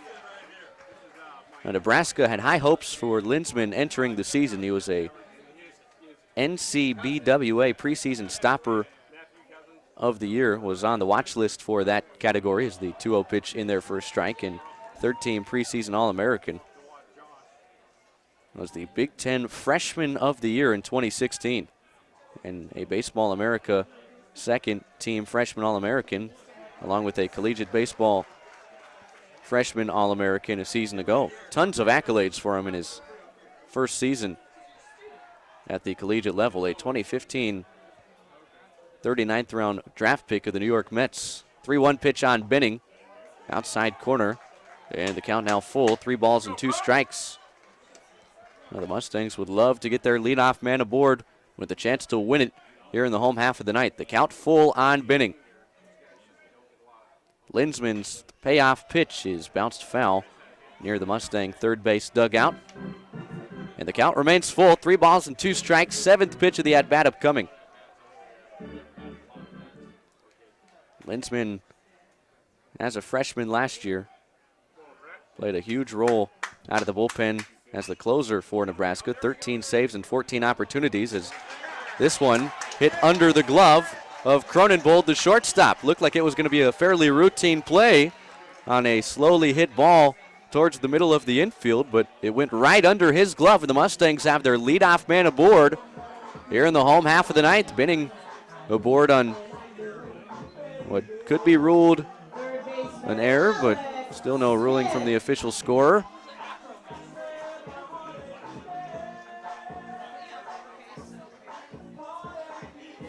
That's a hit for Brett Benning. So the senior picks up his second knock of the afternoon. And here's Alex Smith, the senior from Quartz Hill. Batting from the right-hand side, he shows bunt and takes the first one way outside from the sophomore righty Linsman. 1-0 the count. This is Smith's first at-bat of the afternoon. Came in defensively to replace Jack Kuzma, who was pinch hit for by Kevin Morgan a couple innings ago, as he gets the bunt down out in front of the plate, fielded by Wilkening. On his knees, he's not going to have a play. Everybody's safe. A couple of defensive miscues from the Cornhuskers on the infield here in the bottom of the ninth, and the Mustangs have 2 on with nobody out, and Alex McKenna coming to the plate. That was a beautiful bunt laid down by Smith, who was just trying to get Benning over to second base. But Wilkening, who tried to barehand that one out in front of the plate, the catcher slipped to his knees, and by the time he picked up the baseball, he didn't have a play at first. And now Alex McKenna, the Mustangs' team leader in batting average, team leader in home runs a season ago as a true freshman with 6, with a chance to potentially end it with one swing right here.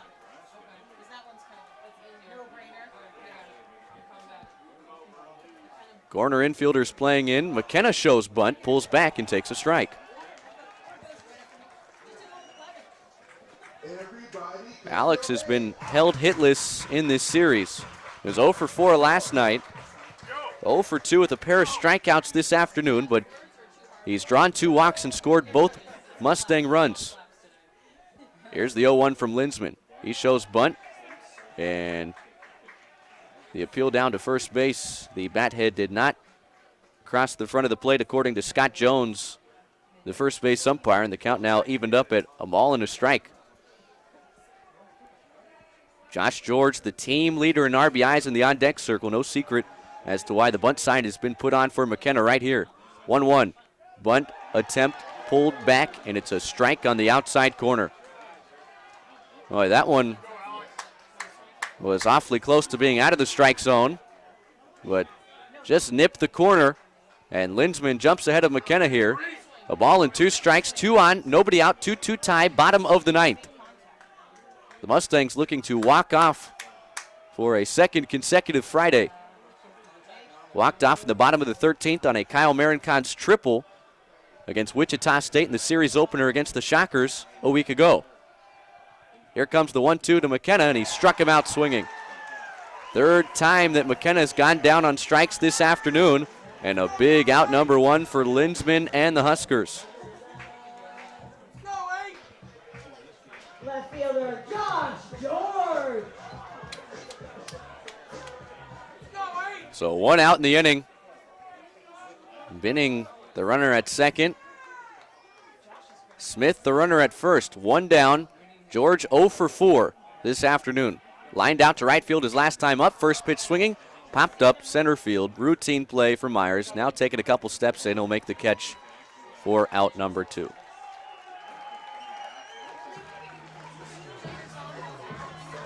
That's been the issue through 21 games for this 7-13 ball club.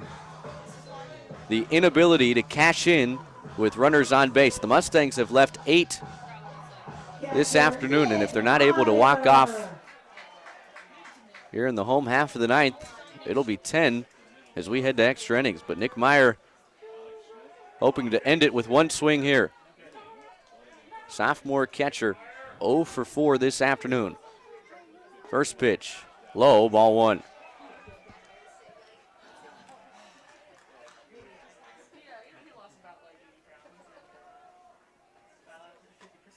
Binning led off this inning with a slow chopper to short that Cronenbold, the shortstop, was unable to field. It was ruled a base hit as Meyer grounds one into left field for a base hit. Binning's being waved home. Here comes the throw to the plate. Offline, not in time. The Mustangs win. Nick Meyer delivers with a walk-off RBI single to left, and Cal Poly wins by a final of 3-2.